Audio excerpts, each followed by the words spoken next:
Next year's conference, actually. That'd be great. So that was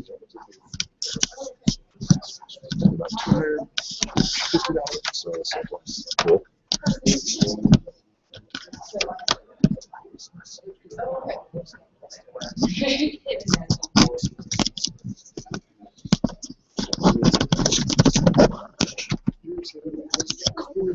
There we go.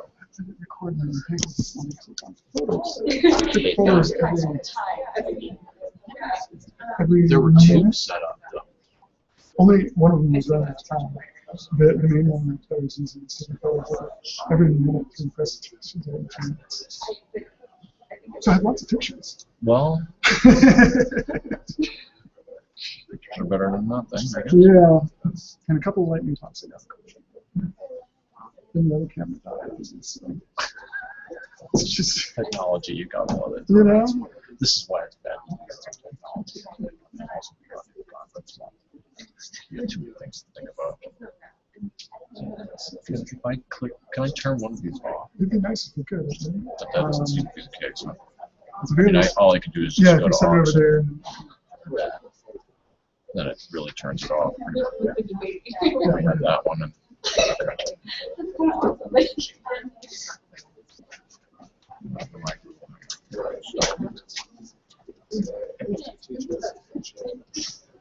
So this is where I like having a setup where I've got, when I do Hangouts in class, I like to have two screens where you can have one screen that you don't see.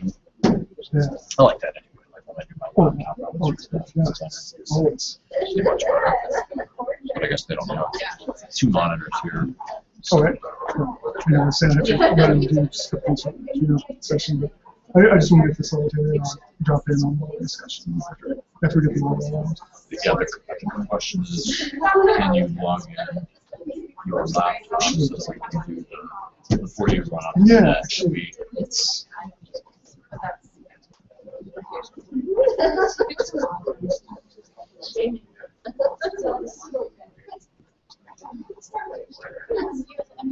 I'm sure.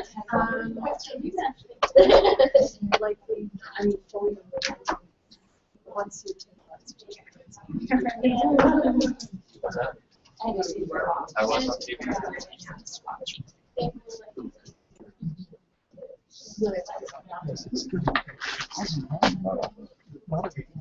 I think so. Just like the pictures. Right. Now tonight's the night you have to go do your disaster stuff, right? Yeah. So you're taking off at 6 or something. Yeah, I'll stick around. Well, at 5:30, I'll stick around to the president of the university can stop and give a little meeting, Okay. and I'll stop to introduce him and leave. During the way. Okay. So, This is a cool little camera. really, like $70 too. Huh. No. All right. Was it Hangouts? Oh, plus the Yeah. And Hangouts on there. I don't know.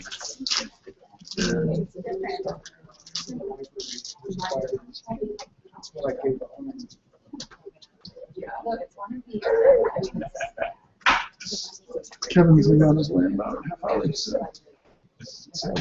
he'll be up here. Bring him along.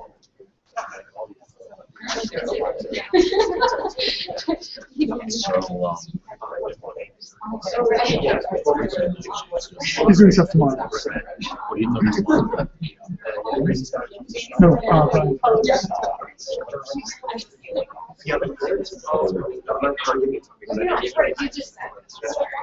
So we have to summarize this. Do you want to put the stream on Twitter? Or give me an address? I'm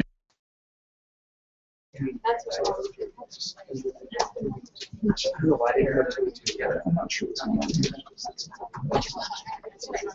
So hitting the share button, nothing happens. Oh, I don't.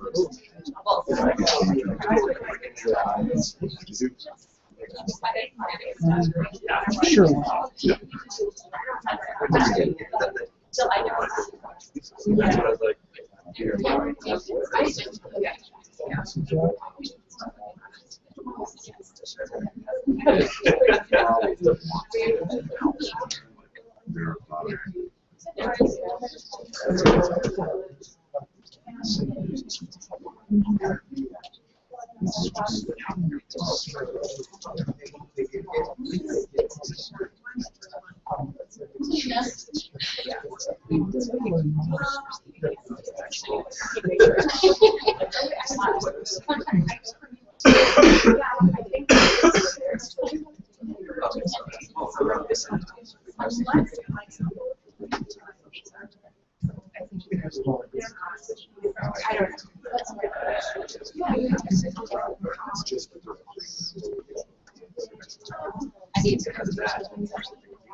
Yeah.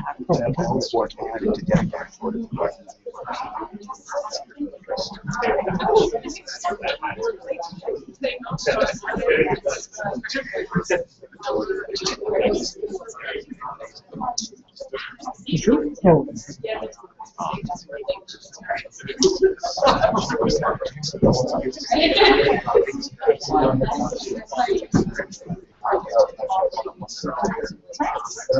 Google Plus.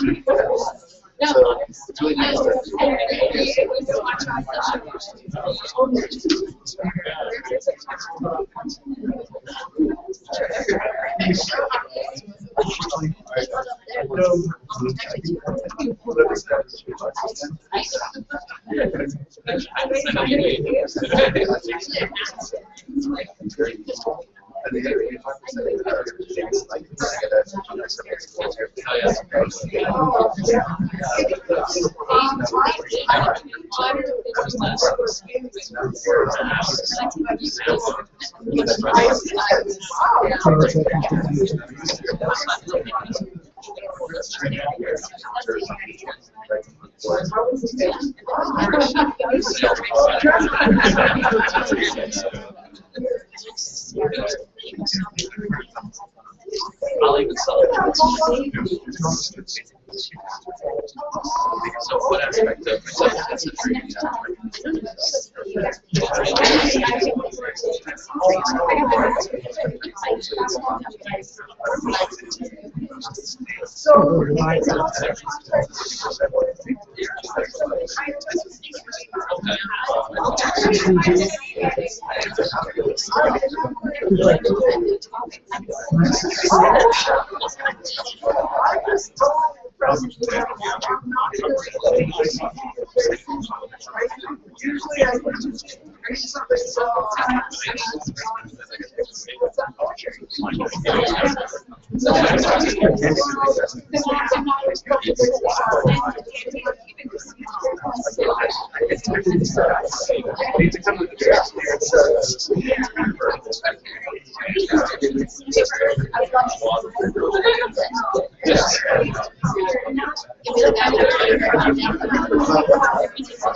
All right, we're gonna need to somehow publicize the URL.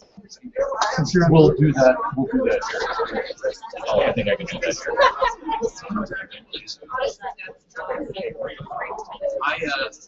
my focus is on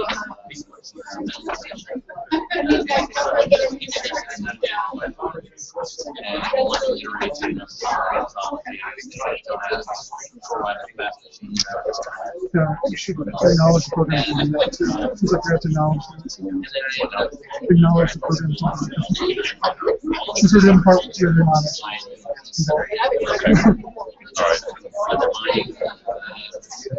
So I thought that other people have viewers, but now I don't know how they can interact. It's Q&A. Turn it on and off air.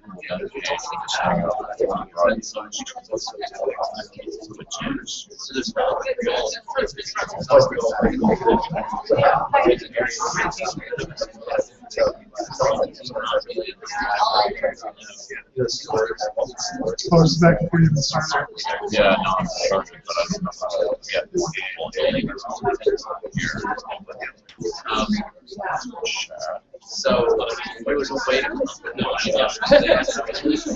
Hey, if anybody's out there, if you can chat to this page, could you try that?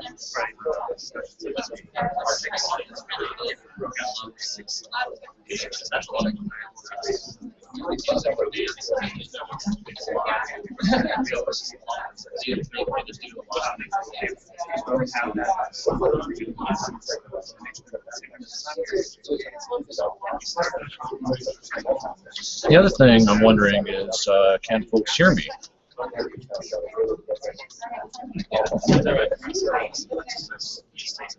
That's great.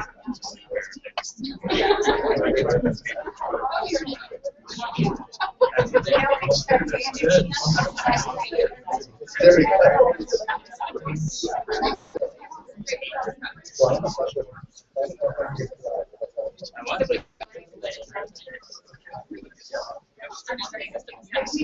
So, I'll do the test. I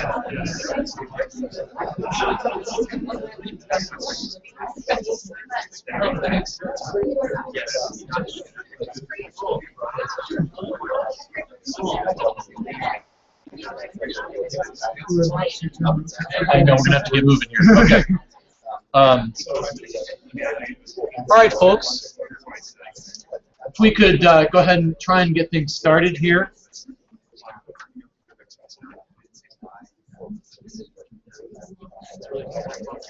We are attempting to broadcast this on the web through Google Hangouts on Air, and we don't know if it's working or not, to be honest.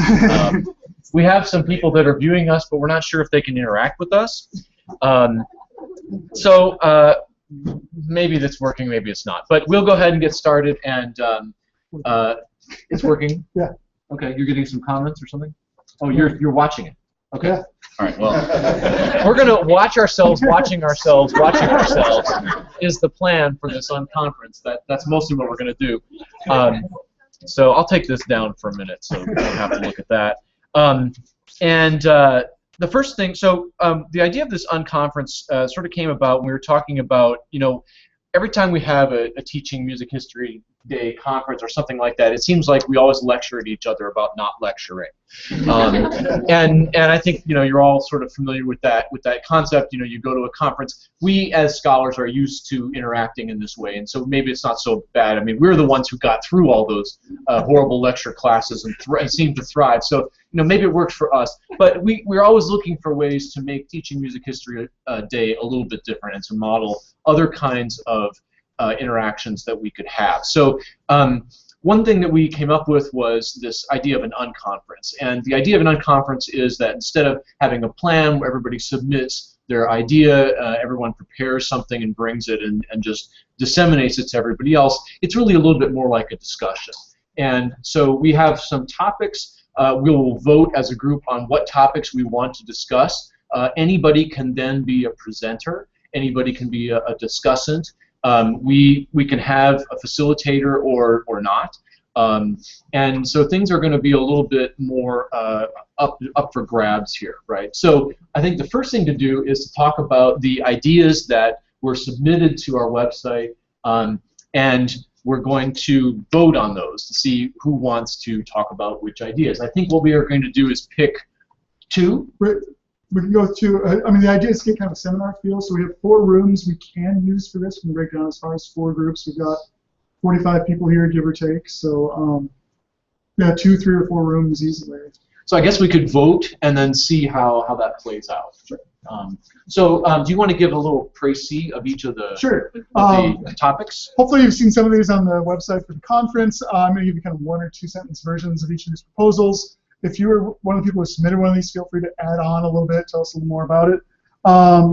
So the first one I have listed up here is called So You're Going to Be a Music Major, and this is essentially about an institution where they've set up a first-year comprehensive musicianship class, which is a collaboration between theorists, performers, historians, to do a kind of first-year experience in music that's very well-rounded and broad. This is talk about what those kind of courses bring with them as far as kind of positive and negative effects, how they could be modeled, how they can be adapted, or how first-year experiences in general could be done. History without chronology is the second proposal. This is about the pros and cons of chronological organization for the undergrad history sequence. It's also about discussing possible alternatives, the pros and cons of those. My senses don't come into this necessarily ready to attack the chronology or to defend the chronology, but to see what everyone can come up with as far as possibilities. Smartphones and tablets and apps, oh my. It's a discussion of a variety of apps that are used for teaching and learning that can be used in the classroom. We've already had Socrative mentioned today, which is a great one we use a lot here at Roosevelt, actually. So discussion of a variety of apps that will be introduced. They'll be highlighted as far as the features, what the possibilities are with them, and then also discussion of how they can work in music history pedagogy and what uses might be. The next one is 101 active ways to teach music history. The idea here was sharing and brainstorming in-class activities to find new strategies for active learning. Being John Malkovich, that one is, the idea is to discuss ways to use video lecturing in the undergraduate sequence using screencasting and video casting sorts of lectures, discussion of how to do this, what useful software might be for that, and what strategies and techniques people have done with this. And again, pros and cons, benefits and costs of doing this. AP Music History, this is one I proposed. I'll add on to this a little bit. That where Matt and I and a couple other people are beginning to explore the possibility of an AP Music History exam and course. We're at the very, very earliest stages where one has to first define what such a course could be, what the objectives might be, how this might relate to college curricula. So this would be a discussion to think about what possible objectives for that would be and how a course like that, an exam like that, could fit in relation to music history curricula in general. And finally, writing in music history classes, that's intended to be a discussion of strategies for teaching research and writing skills. It's a discussion of pros and cons of various projects and ideas for different ways that people approach research and writing skills. So those are the ones we have. Feel free to suggest some more if you'd like. Yeah, does anyone have a suggestion for a topic? Yeah. Can I first ask the question about how we are dealing with these 3 hours? Because I thought it's 3 hours, right? 3 hours. If we break into rooms, it means that you can only choose a topic. Correct. But they're all interesting. In the same room, everybody. It's an unconference, so you know if that's what people want to do. Yeah. We could take an hour and come back together and just kind of pool and report on what each discussion came up with too. Might be helpful. Sorry. No, it's great. Any other suggestions for topics? Or are you happy with these? Yes. Yes, please. Would it make sense? Only if there is a response, because if it's lame, I think that it's a major issue still in our discipline to really honestly motivate why music history is relevant to music majors. And the obvious answer, because we make you perform better, sometimes fall flat. So I may maybe a little bit of that, being very self-aware, but I'd like to talk about are we ourselves very convinced, and are we convinced then? If you find it interesting, otherwise.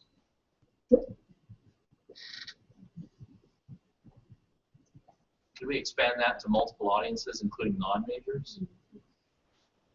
Sort of motivate. How do we motivate people to like music history, or? It's very hard to demonstrate value of a course when it comes in sciences. I think it's still a major issue. Yeah. Prove that you're really convinced. Why should we study music history would be the rubric we could put on that. Okay. Which I think should be majors and non-majors. Someone suggests that. Yeah, I mean, that's what we all do. Okay. Any other suggestions for topics? All right. How do you want to do this? You want to just do a show of hands and we'll count? Sure. All right. Feel free to vote for one. No, vote for as many as you like. Yeah. So if you feel strongly.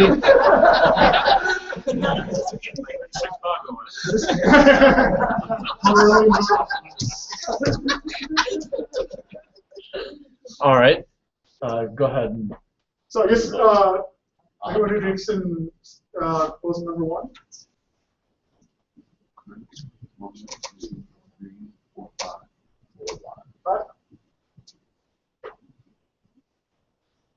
Proposal number 2, the history without chronology. Wow.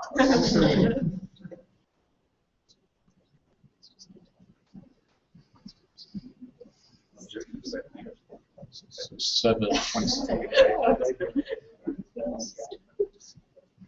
Smartphones and tablets and apps. 11, 12, 13, 14, 15. 101 active ways to teach music history. 22, 6, 7, 8, 9, 10, 11.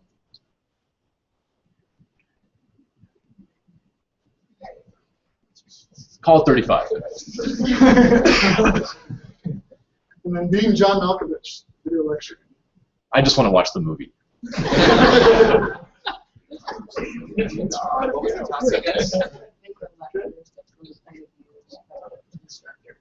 The AP Music History one?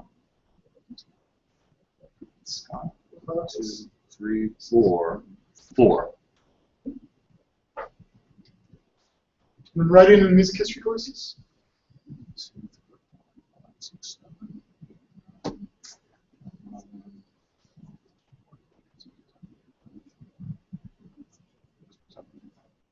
30. And Mateo's suggestion, motivation and motivated students. Go for that one too.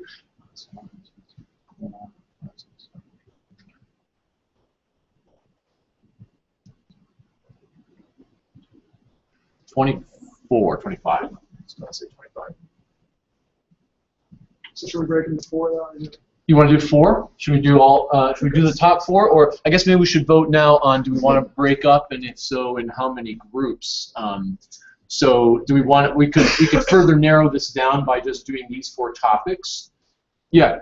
I just had an idea. Why, if we do like the top 5 numbers or whatever, they could each have roughly half an hour of discussion left time, and would that be enough discussion for each topic?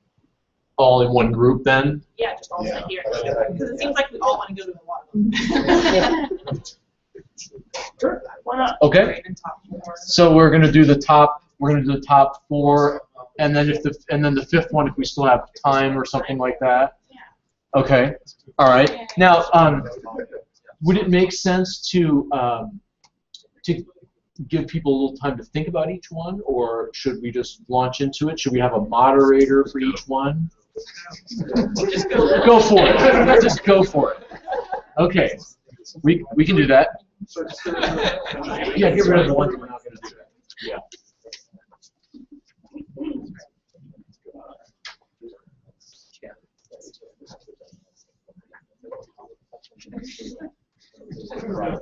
All right, so we'll stay here.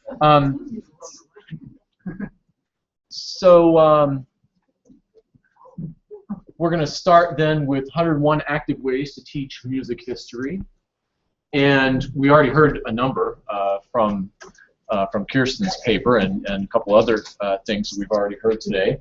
But what do you say we do pairs and everybody see if you can come up with something? That sounds like a good way to start. This Yeah. is not teaching me anything. What? You're making me do my own work. I'm sorry. I'm very sorry. I'm very sorry I'm making you do your own work. See, this is the thing. Come to a conference, you don't want to have to actually think, right? Yeah. Why don't we start that way, just as a, yeah, Mary. Probably more than 2 people. Yeah, okay, yeah, however many you want in your group. 3 or 4 would be good to get started. Yeah, that makes sense. Uh-huh. The person who proposed this, does that person already have a list started? I proposed it, and no, I don't. This is why I needed to propose this, is because I need help in this area. It's the most popular idea you What's that? I won, yes, right.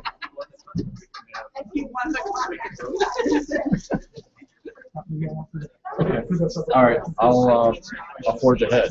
Yeah, so take some time and figure that out.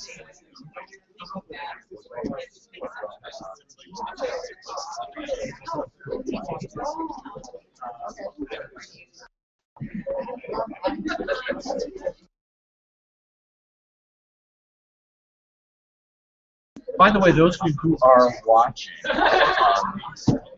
I'm not sure we have the interaction done quite the way we were hoping to do here. So what I'm going to do is, if you can text me or email me, then I can just use those emails or texts, and I can make those as suggestions to the people here. So if you're sitting at home, you're thinking about active ways to teach music history, if you want to go ahead and email those to me at mbaumer@iup.edu. I'll put the camera on me here.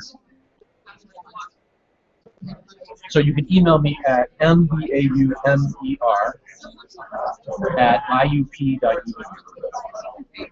Or if it's more convenient, you can text me. And I'll see. I don't know if you're getting these things I'm putting out in the chat or not. There is a chat window, and this is I'm putting my phone number there, and I'll also put my email there. And so if you can send me an email if you're actually listening to this and you have the ability to do that, so that we know that we're actually getting this out over the airwaves and people are able to see it.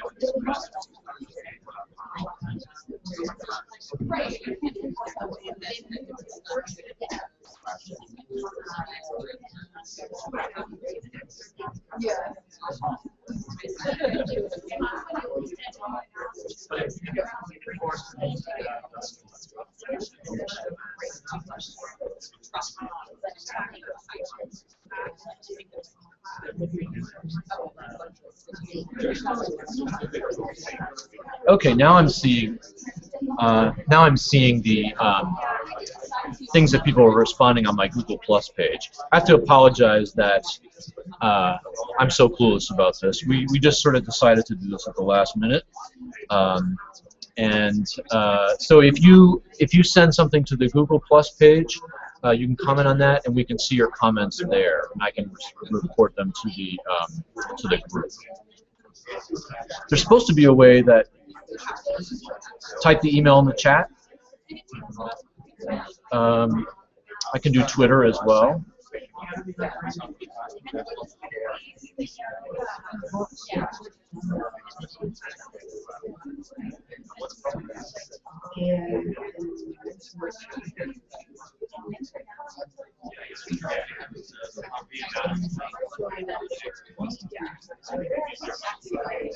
Yeah, there's no need for the email now because I can see it in the Google Plus page. I didn't know that I was going to be able to do that.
That works fairly well on the skill register. They don't register the work. The handout has work. They think that maybe this was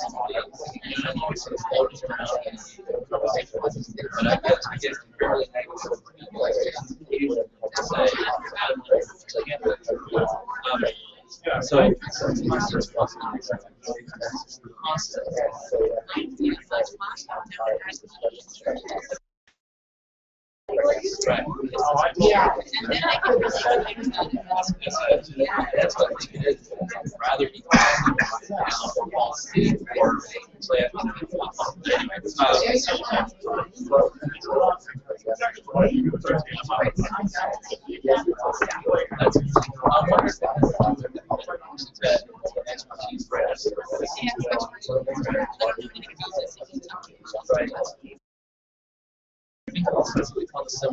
they sound a lot like research So my normal way of calling everybody, of knowing when people are done discussing, is I can see everybody start texting, but I don't see. but I think maybe just in the interest of moving on, we should go ahead and start sharing some of these ideas, if you wouldn't mind doing that. And so, if anybody would like to start, I'd be happy to hear from you what some of your ideas were. Now, don't tell me I have to actually call on somebody to. No. Yes. I have an author who I like, and I don't know if anybody knows the work of Parker Palmer. He has a beautiful book called The Courage to Teach, and he came to my school about 10 years ago. He gave this it was a lecture demonstration, and this book talks about his internal struggle, and he's been in education, higher education for years. But everybody thinks is when you're in front of the classroom and you're making up stories in your mind about all the students, and you're thinking that one's not paying attention, that one doesn't like me, that one wants to be someplace else, and how it takes courage to actually do what we do sometimes. And so The Courage to Teach is a book that I like, and one thing that I took from that is I can do this in my class because the chairs are movable, is just sit in a circle. And even if I've got 40 chairs in a class that only seats 40, I've got them on that first day of class. I tell them we're going to be a community of learning. You circle around the perimeter, and we're all going to be looking at each other, sharing ideas. And but yeah, those I didn't get to talk about those things with you. That was just sort of coming to mind. Okay, another one. Yes. Well, first of all, I want to say the sitting in a circle, I did that in the fall with a small enrollment class, and I have never had such high evaluations in my life. They loved that experience. And when some days when I was like, we're not going to sit like that, they were so disappointed when it didn't happen. What I am going to bring forward is that this is not my idea, I stole it. But because I teach medieval to Baroque, which is a period that's really unfamiliar to most of my students, they don't have much lived experience with the music, and so in my class this past year, I instituted a performance requirement. I made a list of pieces that I thought were approachable for undergraduate students. They signed up to perform them. I told them they did not have to be historically accurate in their performance, although there would be bonus if they wanted to ornament in the appropriate way, and that they could certainly come and consult with me, but otherwise they were free to interpret the pieces in a way that suited them. So I had performances on the ocarina, and I had vibraphone, marimba, saxophone, and flute quartet, as well as more conventional saxophone quartets and vocal ensembles. But I think from the student perspective, they got as much or more out of the pieces by performing them as they did by listening to them, at least for the ones that rehearsed. Okay. Just to piggyback on that, Anita, we've been talking a lot, obviously, about teaching non-music majors. And so I'm always looking for ways to go, to take what maybe you could do in a major, a class full of majors, and apply it in a different way. And one thing that I came across a lot, this actually was from the classes I was teaching this spring, was as we were all doing research on various pieces of music, you start to realize how much there is on YouTube. So one of my students was working on Bach's Jesu Joy of Mansa, and he was like, "Can you find me a YouTube clip with no words?" And I was like, "Well, of course." But there were so many different performances and like weird things, right? Like maybe not ocarina, but weird instrumental performances of these things. So I could see maybe finding assigning them an activity of go find a really interesting performance of a word that's unusual in some way and talk about it or bring it. Would you do that in class? So like everyone's sitting there with their laptop and you say, go find me an interesting performance? I don't know. I think I probably wouldn't want to sort of waste that much time maybe in a class, but I could see that being an interesting take-home assignment. Mm-hmm. Yeah, and I think when they come back, it would be a real interesting way to start the next class. Yeah, yeah. And then Show us do what like the top 5 list of things that you heard in it or something. Yeah. Along these lines of kind of incorporating more live music into classes, I think that's something that I found has really, I guess, stimulated a lot of discussion for students, both for majors and actually especially for non-majors, sort of appreciation types of courses. I'm in a very small college in a relatively small town, so our resources are limited, but I've for instance, brought in another student who is a very good pianist, and especially I think to have someone their own age, kind of showing them what can be done.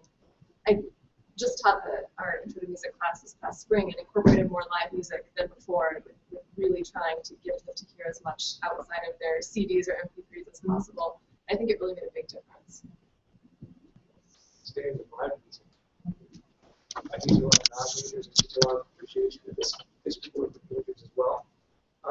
Applying the saxophone busking instrument classification system, having students actually pick one and invent their own marathon or video brings to play. I think that would really illustrate that concept to begin with and then tie it to if we're teaching world music, that would really kind of illustrate instruments, non-Western instruments, and why they're classified that way and how they work. They really find that if the drummer creates a marathon, you'd really be able to, you should really be able to understand, oh, well, how does that work? Right? How long the tube is? If you've got 3 different marathons that have different size tubes, different pitches, different overtone series, and you can go over class how one looks better than the other one, like one quick cues out of the video. And then even create a group performance. You can create an ensemble with these newly invented instruments and really kind of have fun with it. Really, this whole live music and classic is pretty. So creating it and then bringing it to class, would they discuss it or sort of explain it to other people? And play it and see, Yeah. why did yours work better than mine? That kind of thing as well. And really get into instruction of the instrument, which we sometimes do unless we do our own instrument maintenance, which sometimes we do, sometimes we don't. People don't know how it works. Fantastic. I don't want to dominate the conversation, but I actually have a colleague in the ethnomusicology who regularly teaches a course with the physics faculty member, and that's exactly what they do. Yeah, they study all these world instruments, and the end result is they go into the physics lab and learn all about sound, and everybody creates his own instrument. What's another thing that came up in your discussions, Mary? Well, a lot of things came up in ours, but I just wanted to say sometimes it's important for the students to let them know what the learning objectives are when we do these active activities, because I've also done the YouTube thing of bringing in, even showing them how the dies irae works in layer repertoire, or which I think it's really a no-brainer as to why that's an important something that they should know. But they question, well, we got off topic. We were talking about Liszt. We were in the Middle Ages, so. And for my non-majors, I've also done things like, very strange performances of some standard repertoire or something. And I think I have learned to be more intentional in why we're doing these active learning activities, so they know it's not just having fun. I think YouTube can be such a problem for that in so many ways, because many times when they use it, they start to go into their vernacular mode of using YouTube, which is to find funny videos or to, the thing that interests them about YouTube is not always what interests us or what we want to teach. It's a problem. But another Patrick. Yeah. I'll ask for a pair of volunteers, and I'll coach them on how I want them to walk in front of the class. The first thing I have them do is walk side by side in straight lines. Next, have someone walk straight while the other person walks left, or vice versa, or have them both walk in opposite directions, and then have the class describe how these people walked. And that can introduce early polyphony in terms of parallel motion, oblique motion, contrary motion. And then you could have people try to create different silly walks and the different types of emotions. And then usually at that point, they really will remember those three types of motion early on. Fantastic. Mateo. I think that works well specifically for majors when you need to bring attention. Since medieval and Renaissance music are so unfamiliar to them, all the music is built on troping and building on existing, so it's fun for them to find the older example in the newer polyphonic one. If you remove titles, names, and just give well formatted by you photocopy of Venus per Venus with their own Thomas, for instance, that's the one that works best in my sort of chain. They will find where it's used, what kind of extension of the persuasion is given. So, and then it's easier for you to explain, Florida organ rather than this kind.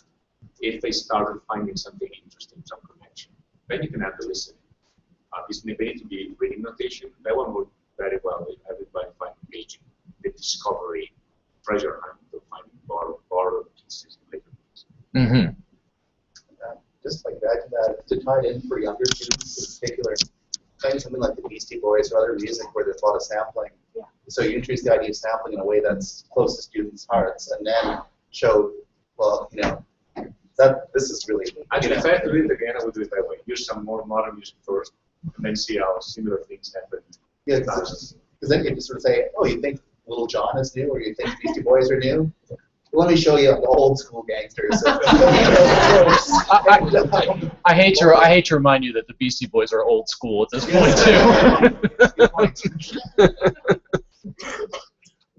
So one of my worst impulses when I'm trying to get my non-majors to listen and to listen well and to listen in a guided way is to speak over the music, and I know that's just the worst practice. And so I started using online chat rooms up on the board that we can sort of, in this way, almost exactly, have discussions about the music. And so I can I can do all of my, okay, here it comes, sort of comments on, you have to have something that doesn't have the latency of even Google Plus, but, you know, something that where there's a kind of, you know, I can make comments and say, okay, you know, all right, so that I can prompt them and say, where are we now in the form, and how do we know that we are approaching the cadenza, or, you know, how is this different? You can ask those kinds of prompts, and you can do it in an environment of silence.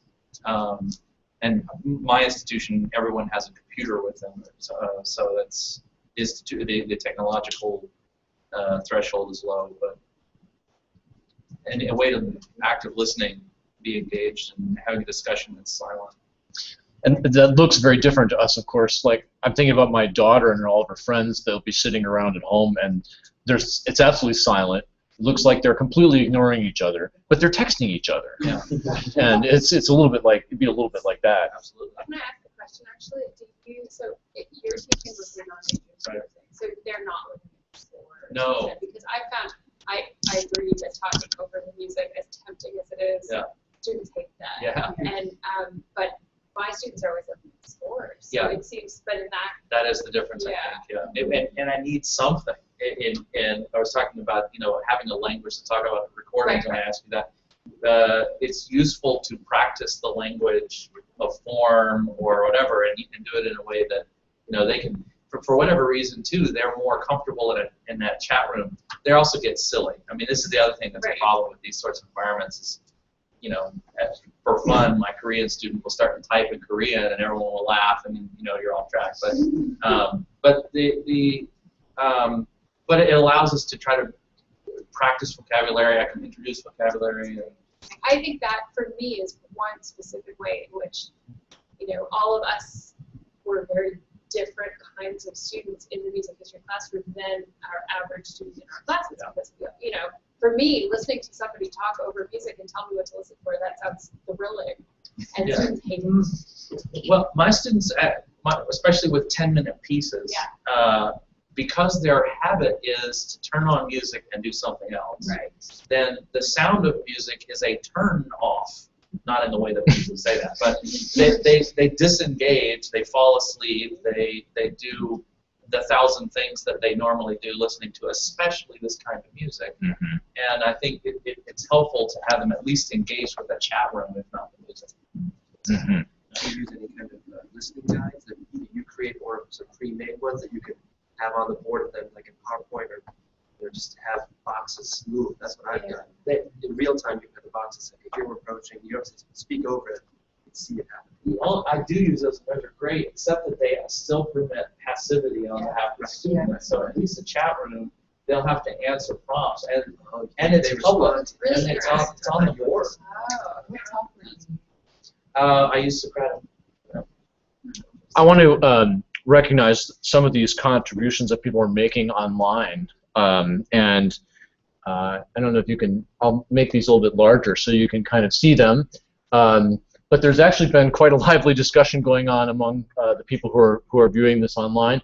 So here's one from Jeanette Tilley, and using Post-it notes on the whiteboard and then having students reorganize the Post-it notes into various groups. So I could imagine doing that with genres, or with characteristics of a genre, characteristics of a period, for example, something like that. I'll just kind of scroll up through some of these rather than read them to you. Not sure how others qualify active. That's certainly a good point. We could talk about what is actually active here, and I like, you know, your idea about active means I'm typing, I'm physically doing something that you can see me doing, perhaps.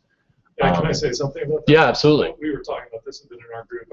Sometimes with the physically or socially active things that we all kind of are increasingly embracing, I've seen, I think we have to be careful that the mind is also active, because I've had a lot of students in flipped classes I've taught, for example, who are learning to speak the language of being active and go through the motions of being active, who are basically talking loud and saying nothing. And I would almost rather have a quiet, still student whose mind is racing. than someone who's going through all the motions but isn't really engaged and being mentally active. Of course, we want both. But anyway, I just wanted to echo. Yeah, absolutely. Yeah. You mentioned flipped classrooms. We were actually wondering if anybody in the room has tried flipped classrooms with music history and what that looks like and how that works. Nobody. Kind of. Kind of. I had all my students had to take a quiz before on the chapter. So we were going to do that week. So presumably they had read the chapter. But with 60 students in the class, I still did partial lectures, presentations, and then would always have them do something active in that classroom.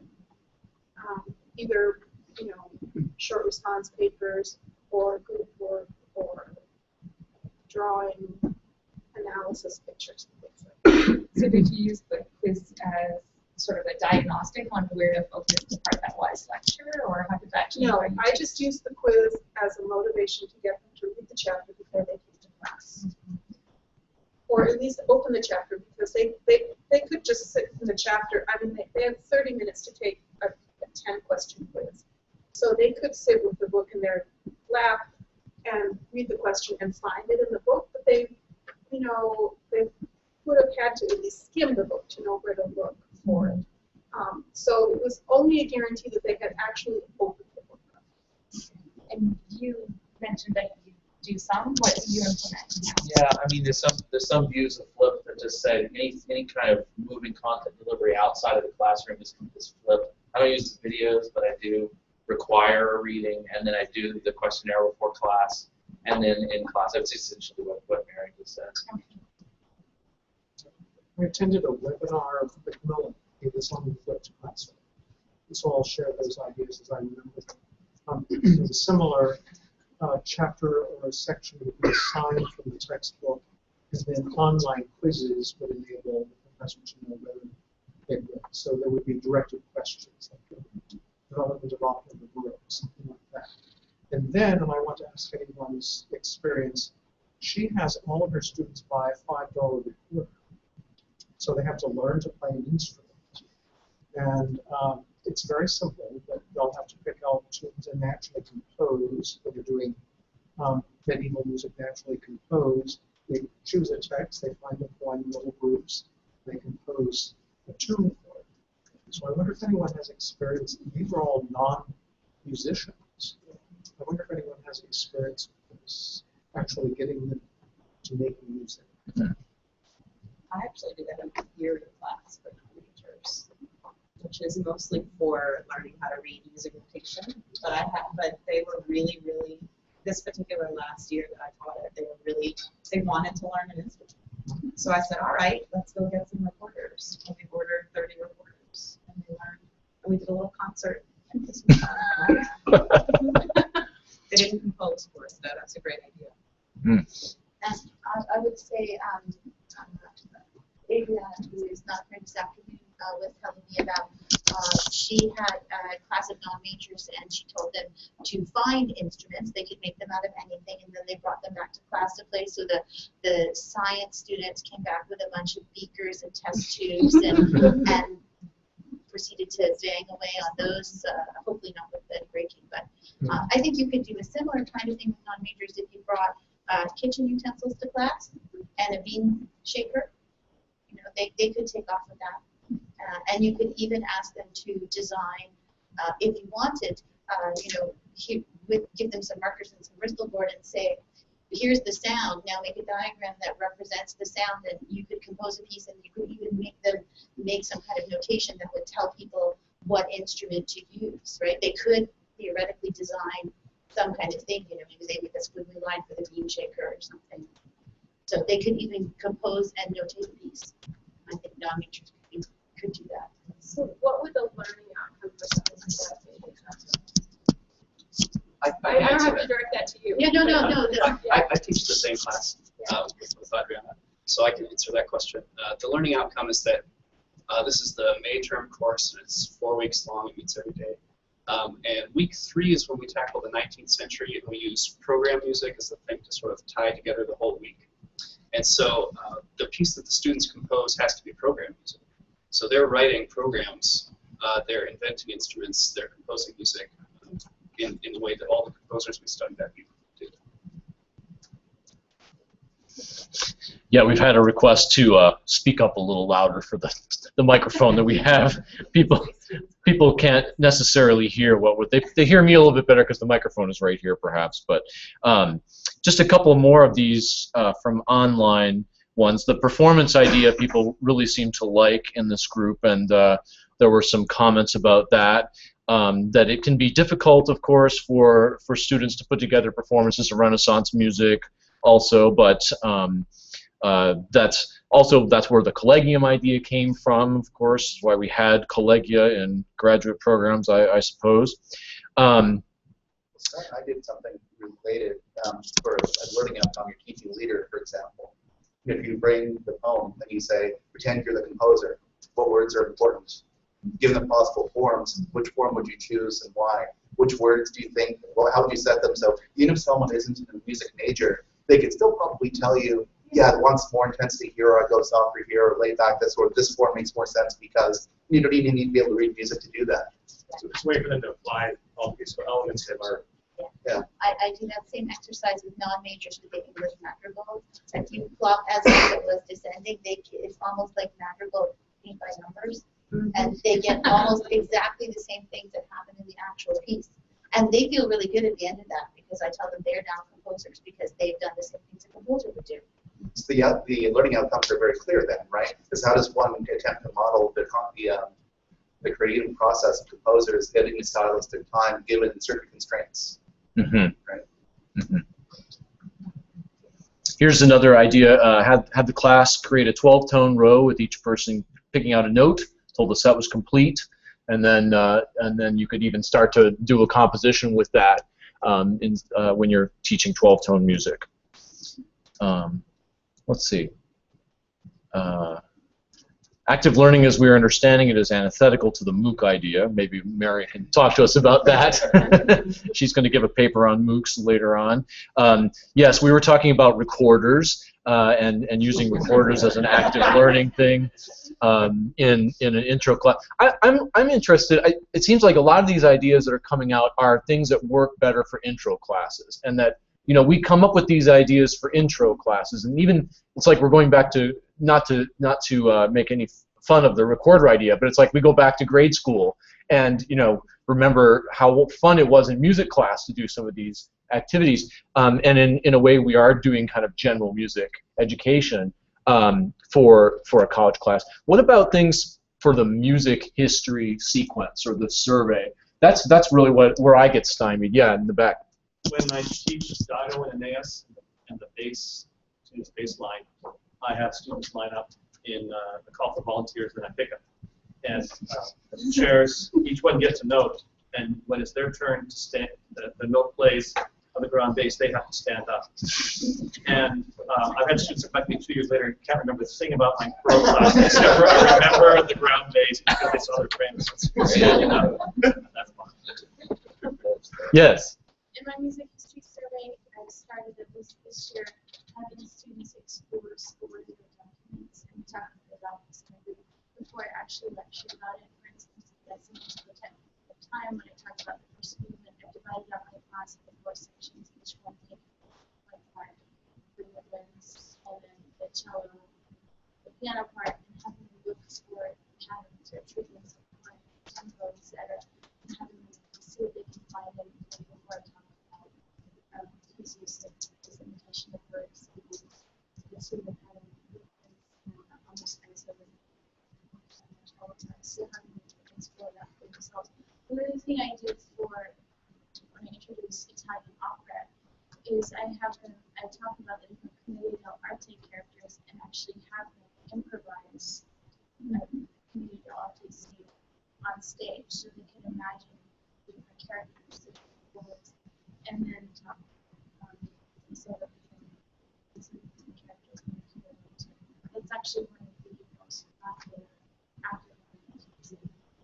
So you tell them, okay, you're going to be Columbine and you're going to be Pantalone, and then you sort of have them act something out in that character. Right.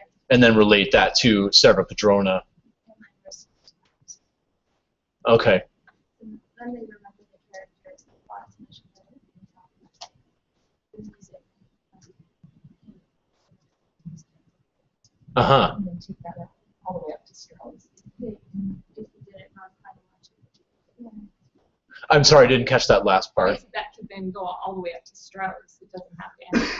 With Commedia dell'arte in opera. Yeah, okay, that you could use Commedia dell'arte to teach comic opera. I mean, you could do it for pretty much any comic opera then, right? I mean, you could do it for Marriage of Figaro, or I suppose to some extent. Yeah.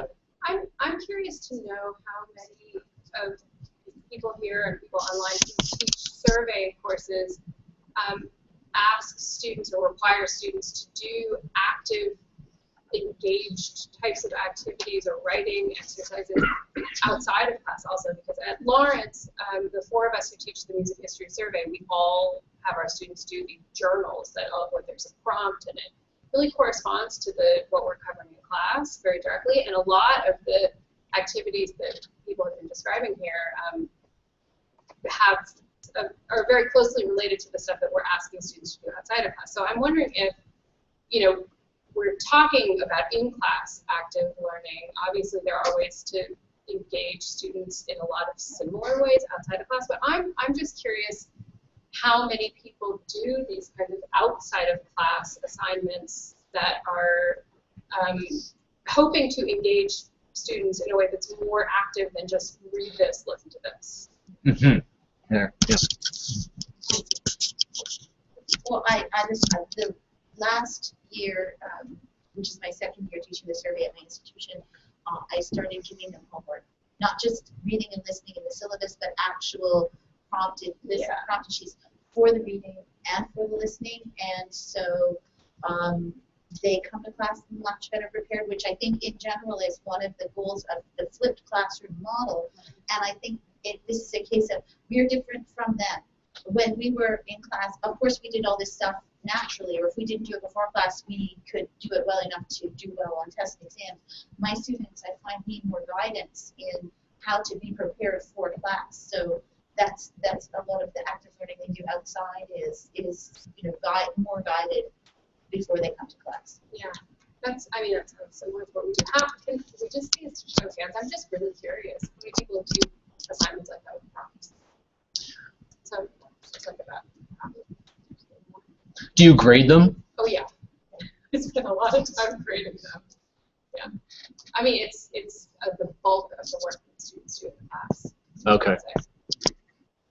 I was going to relate an experience. I've had a chance to teach our ethnomusicology class a few times, even though I'm not our ethnomusicologist and we have one. He lets me teach it sometimes. And I did that really, I thought, unsuccessfully for a while. And one of the things that kind of broke through, one of the times I think it was more successful, is I started basing it largely on, I would basically go into lecture mode on Tuesday, but I would do something else on Thursday, and I made it more about peer-reviewed scholarship that they were reading.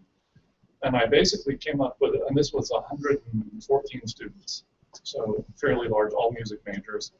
And I basically came up with a forum setup where in groups of 6 or 7, they would have to sit at the front of the class in their little forum. And I didn't say anything, or almost nothing the whole class. They were in charge of leading the discussion.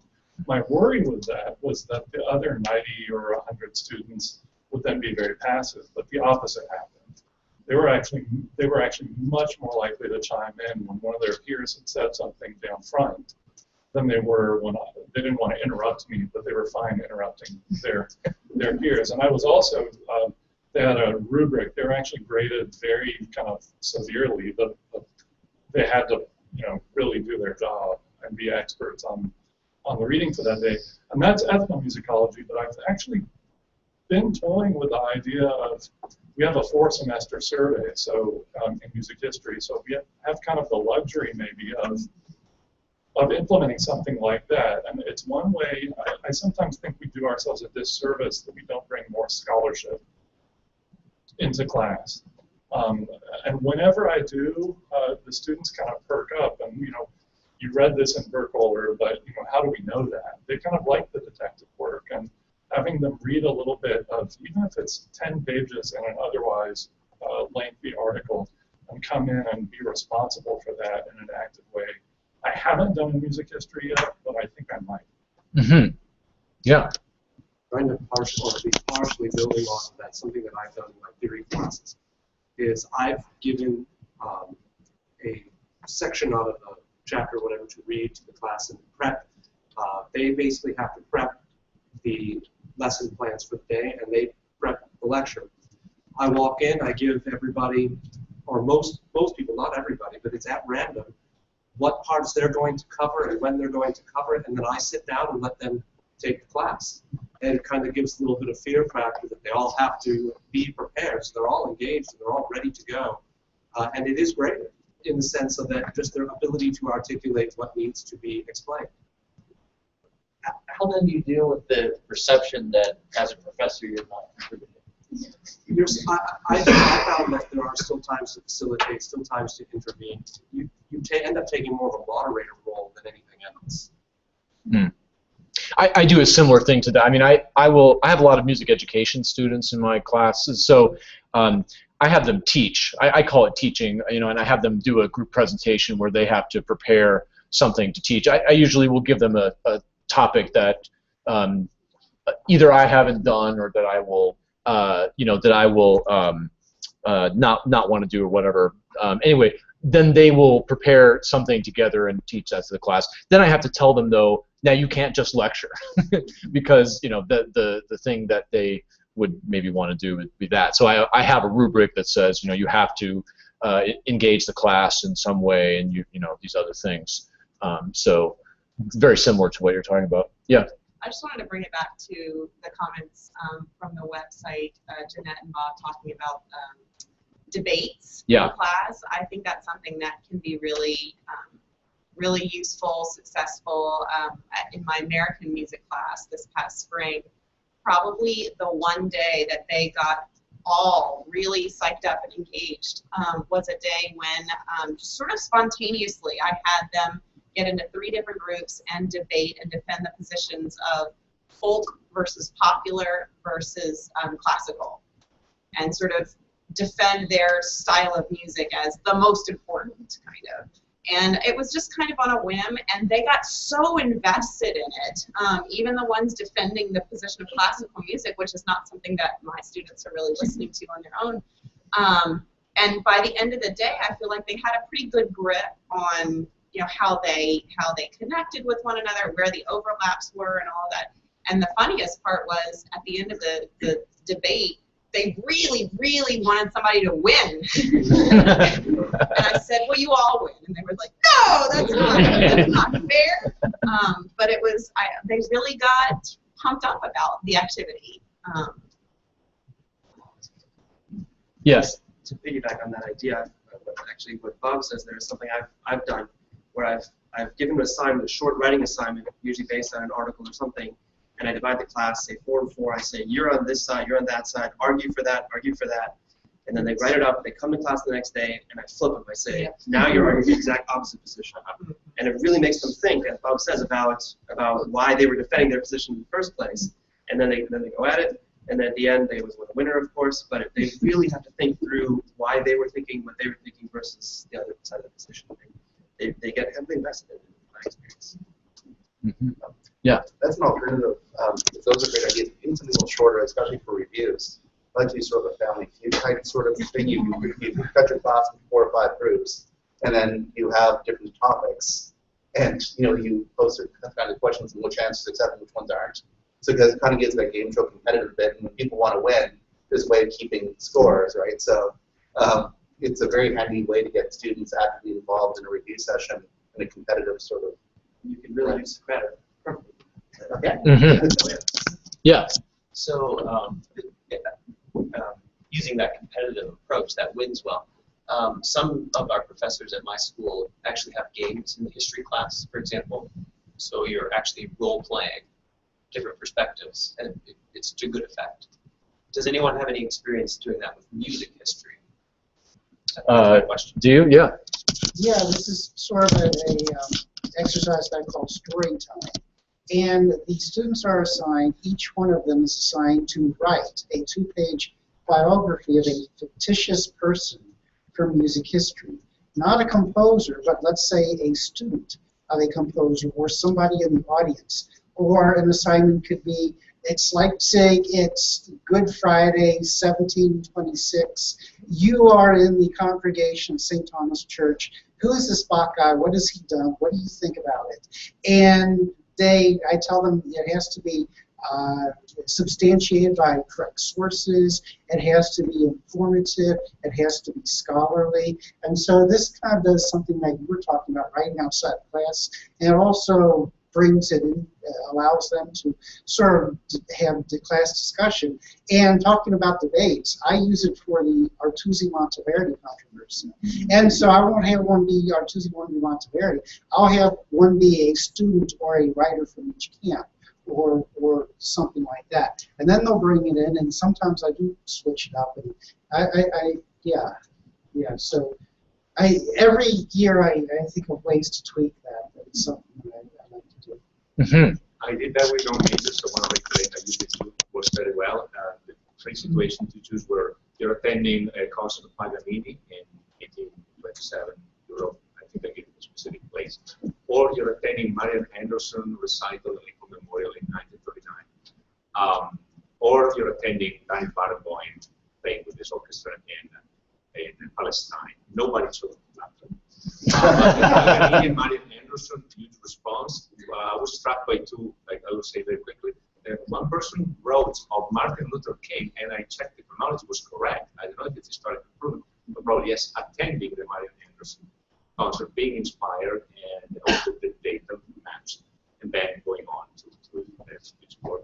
And another person made up a story of a hitman entering in a theater while Paganini was playing, killing someone, and then hearing Paganini playing the extremely virtuous music, being stuck, always deciding not to kill them. I mean, something completely invented. Clearly, they put themselves into the demonic aura that the player.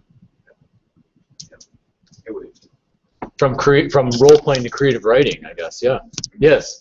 Back on the topic of games, one thing that I started last year for the first time reviewing for each test was a music history Jeopardy, I called it, and I came up with categories with really silly titles like bad motets and stuff like that. And they would choose the categories, and then I would actually ask the questions. This composer is famous for writing one estimate or not, can you name him? And I mean, this is the first year that I've done it, but the quality of the exams went up tremendously this year. So I'd be curious if any people use other games in class and how they work. Jeopardy's worked very well for me. Anita? Yeah, no, I have a Jeopardy, and that is my pride and joy of PowerPoint, because it goes back to the main screen when they've answered the question. So that took a lot of time to set up. There's a template out there. I'm going to put ESL. I used it on a number of occasions. I don't know where I got it from, but it's very easy to. Yeah, I think there's websites too that allow you to build your own Jeopardy. But that was back then, so yeah. Yeah. I'm wondering if anybody gets resistance to these kind of games, because I know personally as a student, those kind of days drove me nuts because I wanted to hear from the professor who knew what we were talking about. I learned from the articles, like maybe that's because I was closer to the ideal, fashion student, but do you get resistance? Can you bring everybody along, or do you have students that, I mean, I was a good student, but I would have checked out if we were playing musicology Jeopardy. I call on the students if they don't participate to make sure that there's. You do what? You call them out? I call on them for call them out. Yo! Their participation rate. Right, and I maybe would have been more happy with that. That's a good idea. I feel like it's all about striking a balance. Yeah, right? I mean, I don't think anybody in this room or online would argue that lecture has no place anymore. So I think it really is kind of just finding a balance between students like you who like to read and soak things in and think about it on your own, maybe, and listen to a professor, and students who just sort of can't get much out of that kind of learning activity. And so you're just trying to reach as many students as possible.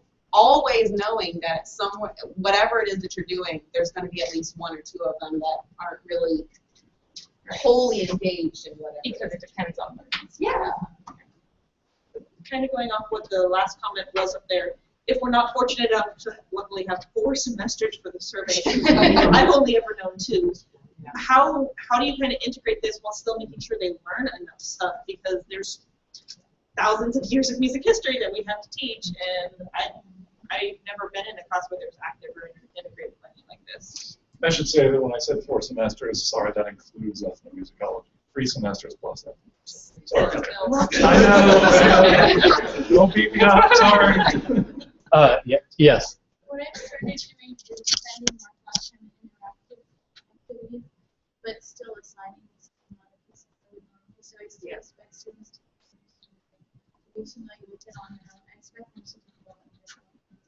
And I focus on how it's done in the class. I feel badly I'm not copying as much, but they have to they rise to the occasion. They have to write. So your test scores the same or higher? Or yeah, I would say that if you mess down to where I teach, I have very, very smart students, students that are in the middle, and students that are not as motivated. They might be super on the cello.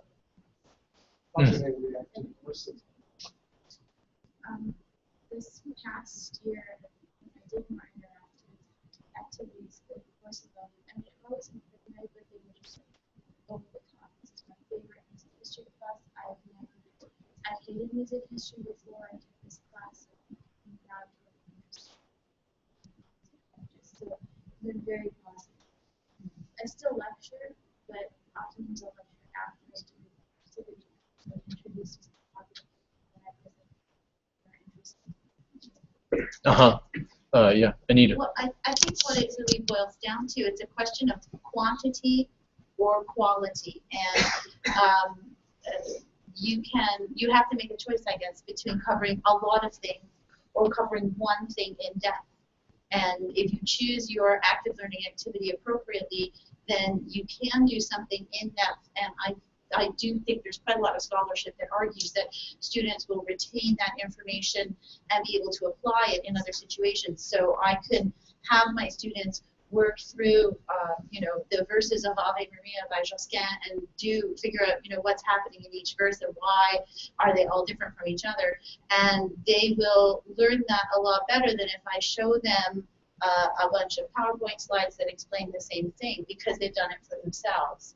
And so that's the choice that I'm making in my 2-semester survey, of which I get one, is that in some cases we're not gonna learn all of the different pieces. We're gonna focus on one. And like I'm sorry, I don't know your name. Erin, like Erin, they can learn the other things on their own time, but hopefully they'll learn them better for having spent the time digging into the one. Yeah, I just would like to kind of add a comment to that, is that the longer I teach, the longer I've been doing it, the more I realize it's not about teaching them stuff, right? It's more, it has to really become about teaching them tools. Yeah. The stuff is there. They can find it, wherever that may be, in Burkholder or on Google or it's out there, They can find the details, the facts, the information.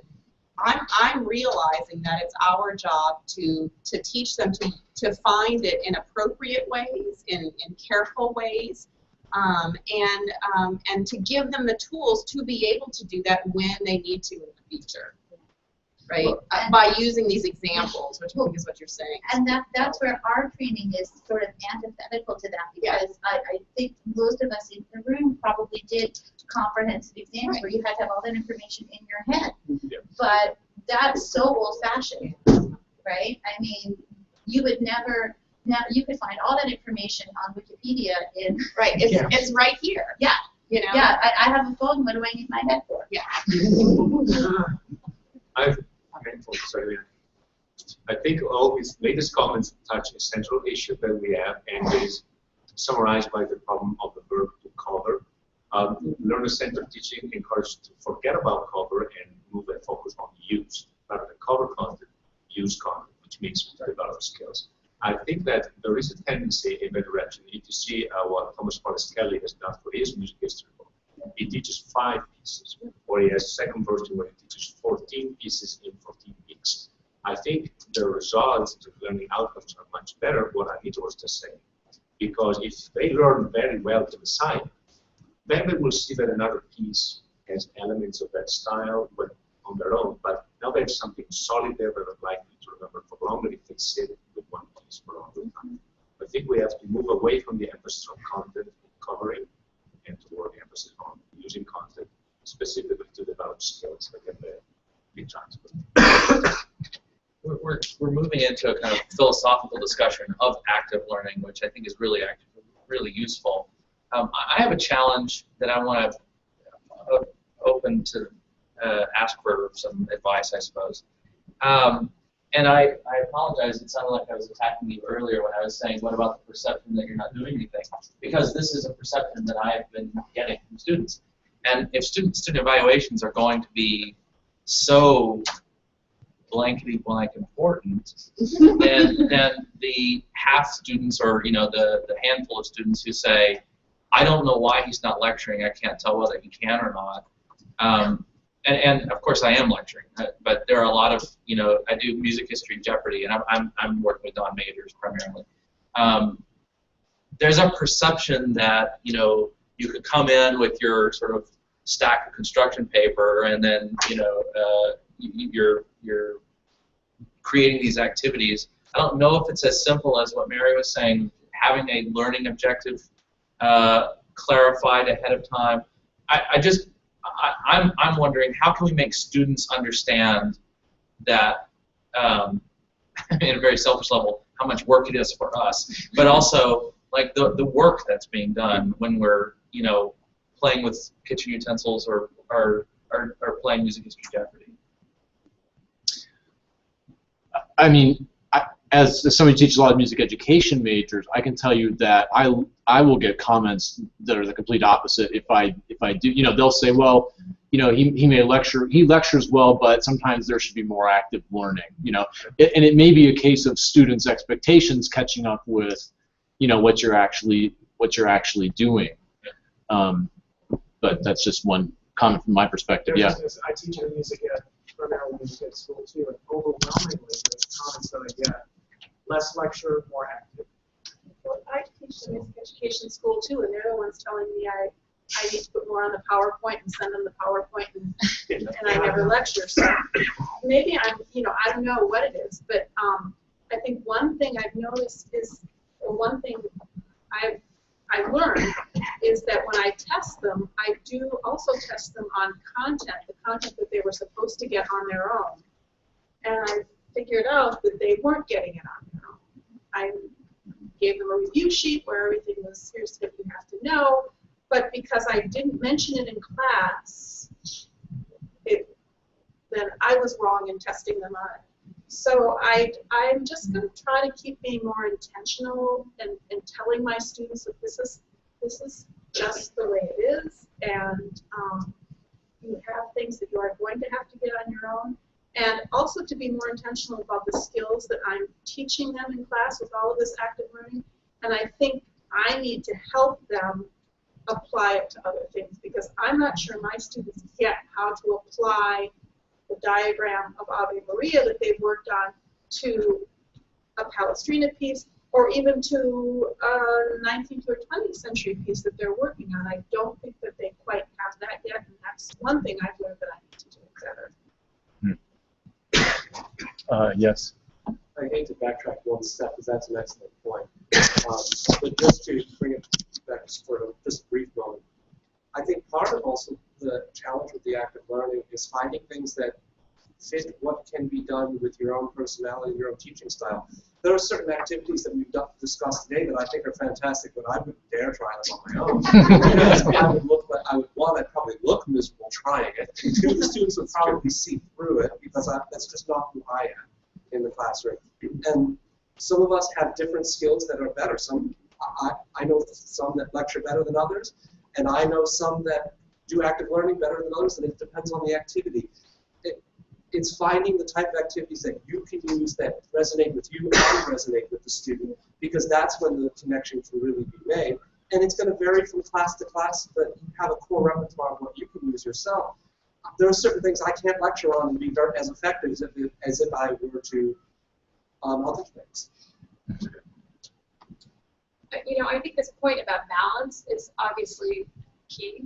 So I'm keeping that in mind. But I do wonder, and I'm sort of looking at the board also, of all of those other things we're going to talk about. Yep.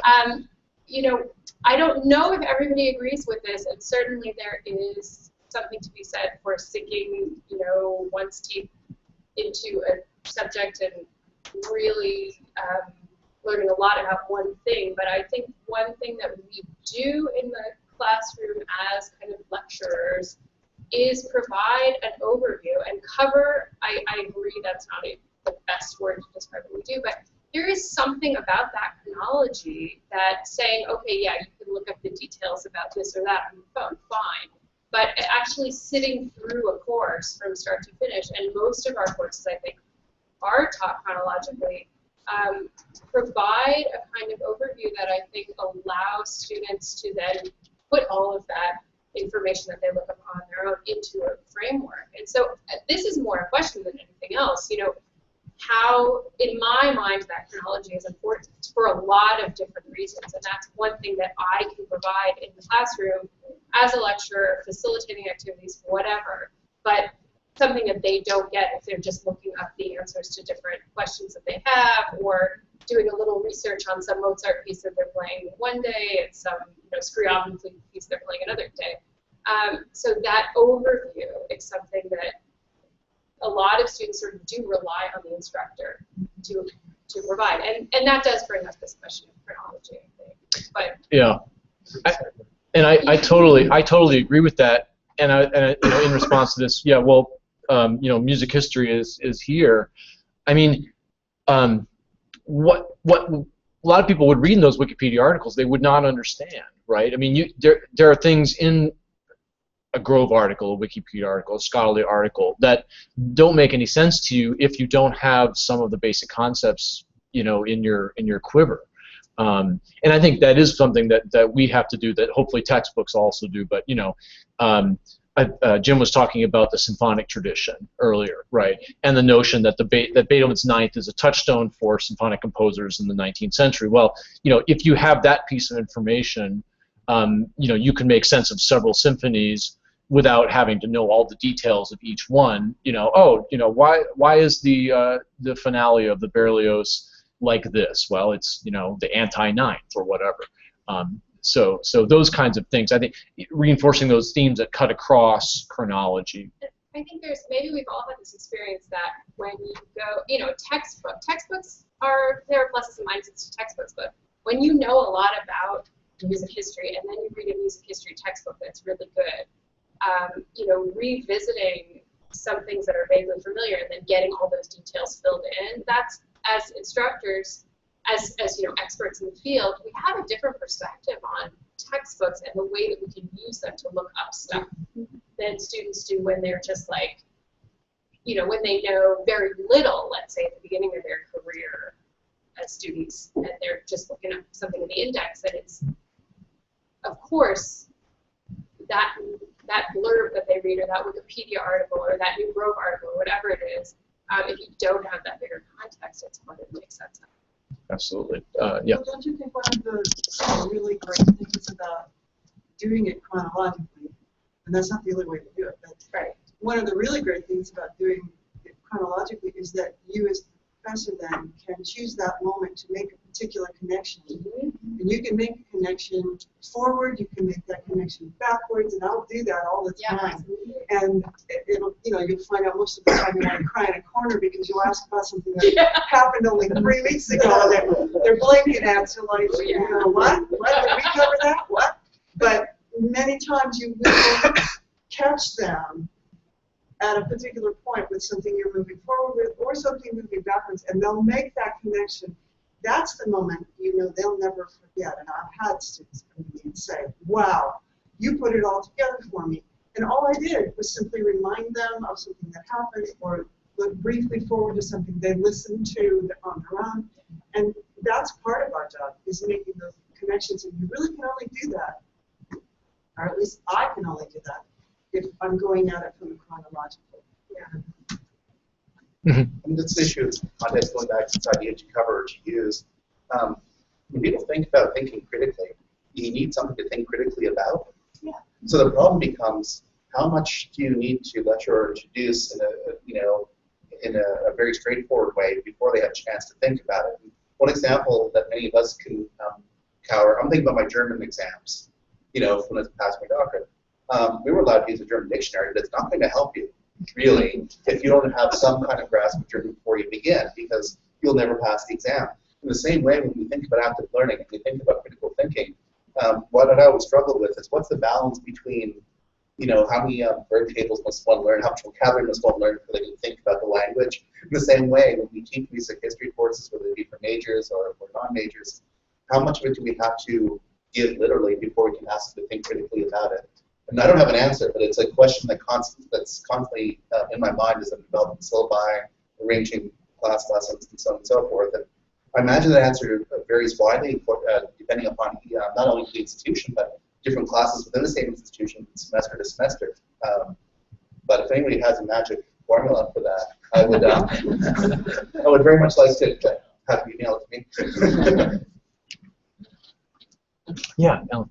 I just want to follow up on what you're saying, and I've thought about this a lot because my students are not always so motivated.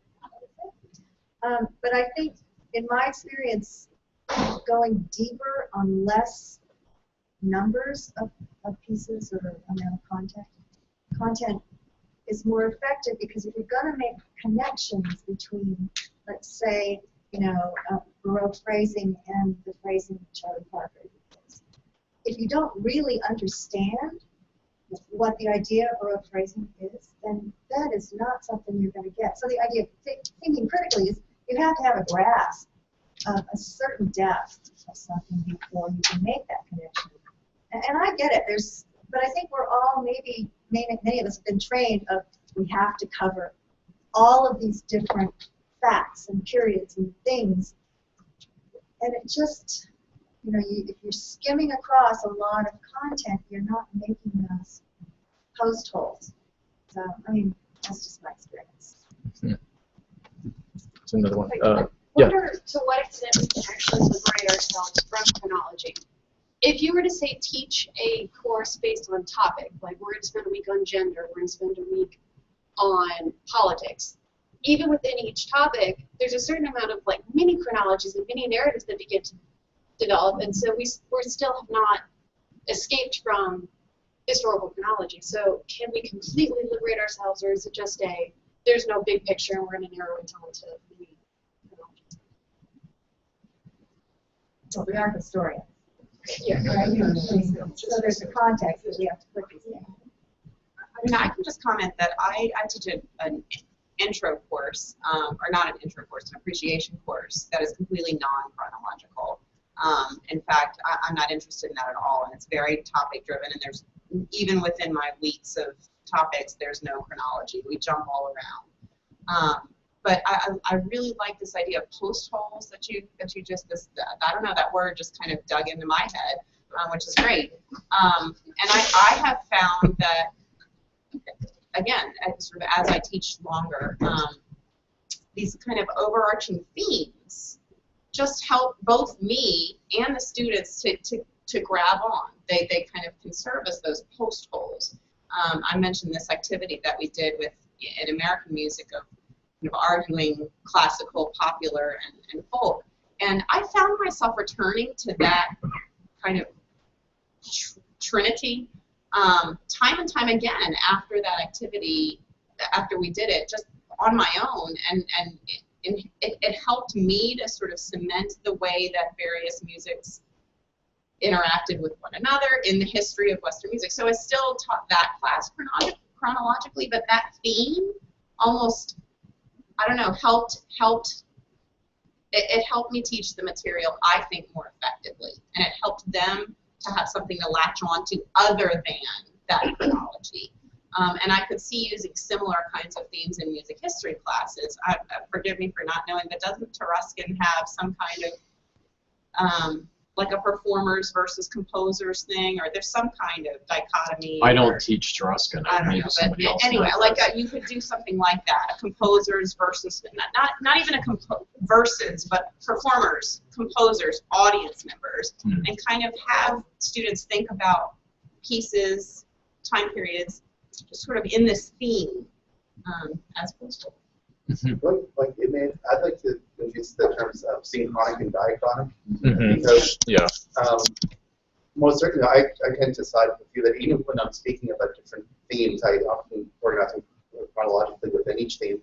But there's nothing, well, there are a few things that are worse than a student paper that starts off with, in measure 1, I see this, and measure 2, I see this.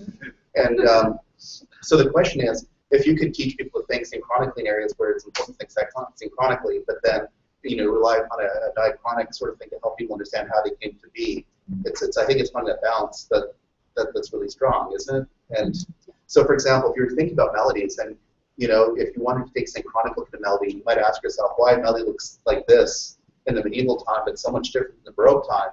Well, of course, if you look chronology aside from them, just look at contour and think about, well, one of them is monophonic and one is going to have to fit in a harmonic context. And so you count those things synchronically, but ultimately, someone might say, well, what came first, polyphony or monotony, right? So I think it's really hard to escape both. But if you can make the diachronic synchronic guideline and then make conscious decisions of when you're switching from one to the other, I think it's really helpful.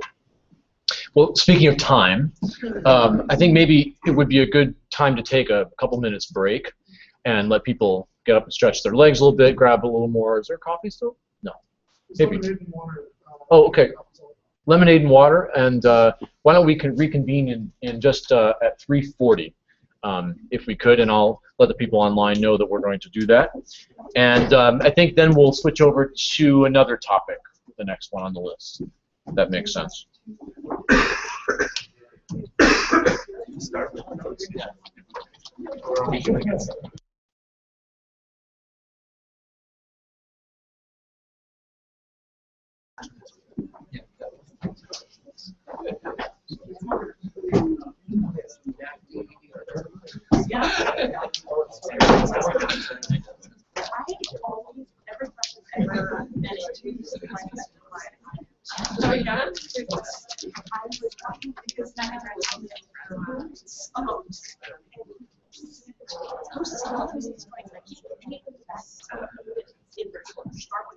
First day. You guys are listening to Lady Gaga, right? So where did that come from?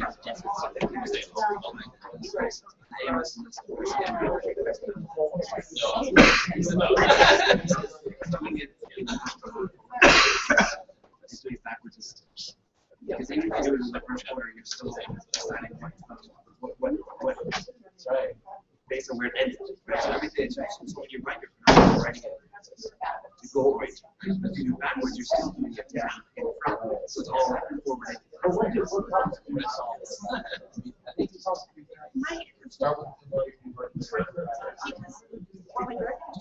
So much sense in talking with my undergraduates, but they don't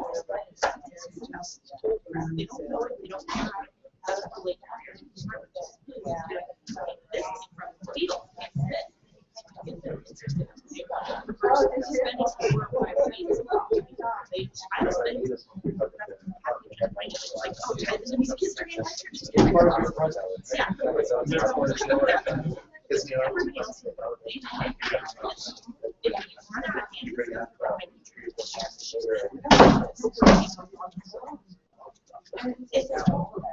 you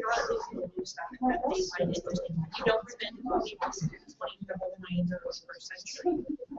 You get on these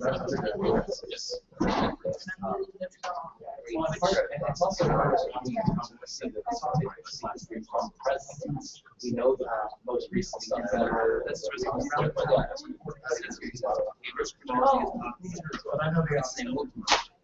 the reason I think the first American is such a way our salient industry was constructed. It says So we construct our narrative.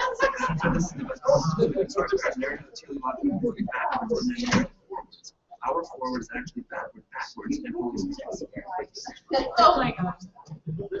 I mean, the 16 left.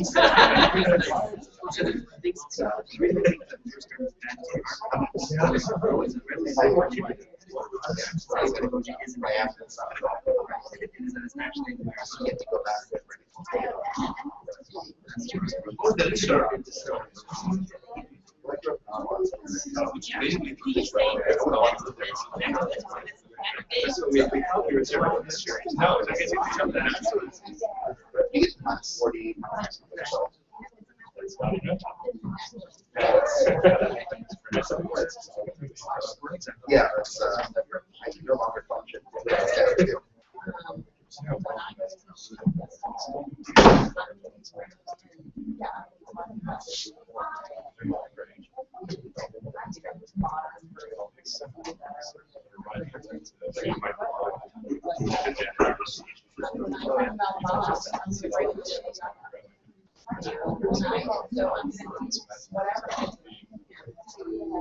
So do you teach non-curricular or subject kind of do you know students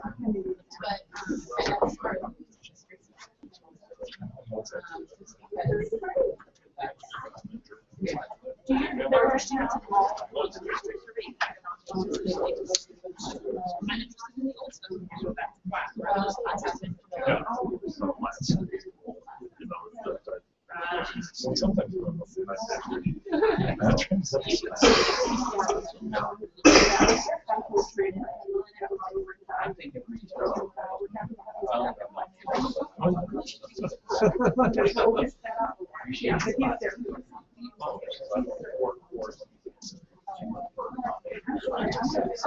Sure, I understand.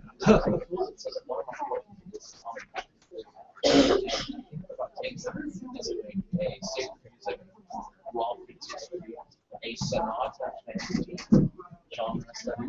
So we go sonatas, concertos, symphonies, and then a musical theater. And so there's multiple.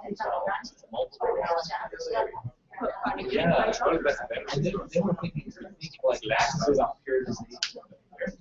About genre. All stuff with lyrics and money. You're not like lyrics one day, another day it's ballet, another day it's all much. Yeah. I'm not gonna because I think about those and I figure out chronology about it. I want them to think constructively about periods as if, you know, so I want them to think as support assistance, not square. None of those. My idea would be to teach a 2-semester survey, rather straightforward, 2 semesters unteachable. Yeah, I see that. And then this is what I think is trying to expose the means of production high time from the beginning. I was saying this in small group. The first day, as students say, I say, well, make less than 10 pieces, we have to study this class. Yes, I'm just you know my name. I come in, I say, okay, you're in the right class, this is the class, this is your first activity. And then as they're doing it, I tell them I am asked to do it because I'm not trying to follow my work. Right. I'm saying these are questions I'm faced with, so I'm going to face them as well. And then the goal is why? Could I be a really rude teacher and ask everybody to move down one row so that the online people have a easier time? Is that possible? I guess I could make it. What's that? So we don't all have the back. I could make the back row move to the front. Yes. Yes. But if we could do that, we could get a little bit closer. Especially if you speak more softly, if you could be up further, then people can hear you much better. And I'm going to tell you, here's my and anytime we have to do that activity, once they have a class, I say, you have to look and ask why we and then I can give you a rationale.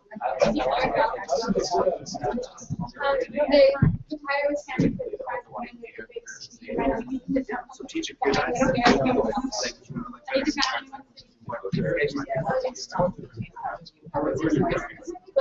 No, it's never going to happen. Yeah.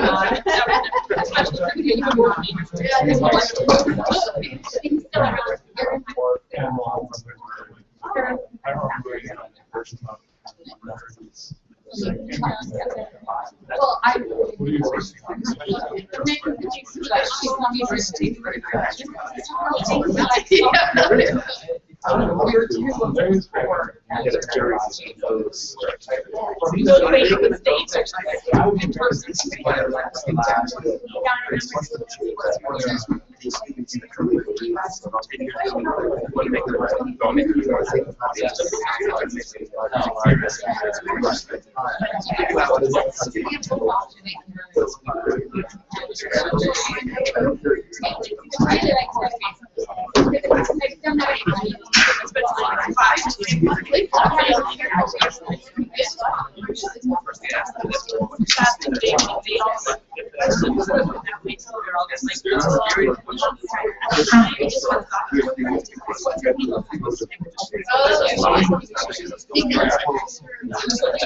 All right, I think if we could reconvene here.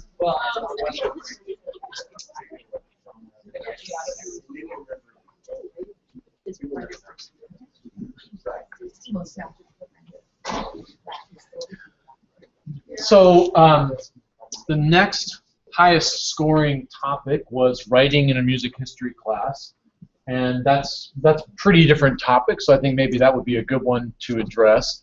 I'm happy to continue on facilitating, but if somebody who maybe proposed this topic or who has some strong feelings about it would like to take over, I'd be happy to sit down. But you know, does anybody feel like they want to take over, just sort of moderating, or? Who proposed it? I don't know who proposed it actually, but okay, well I'll keep going. That's fine. So let me read what the entire proposal was, because we've just got the summary here, and the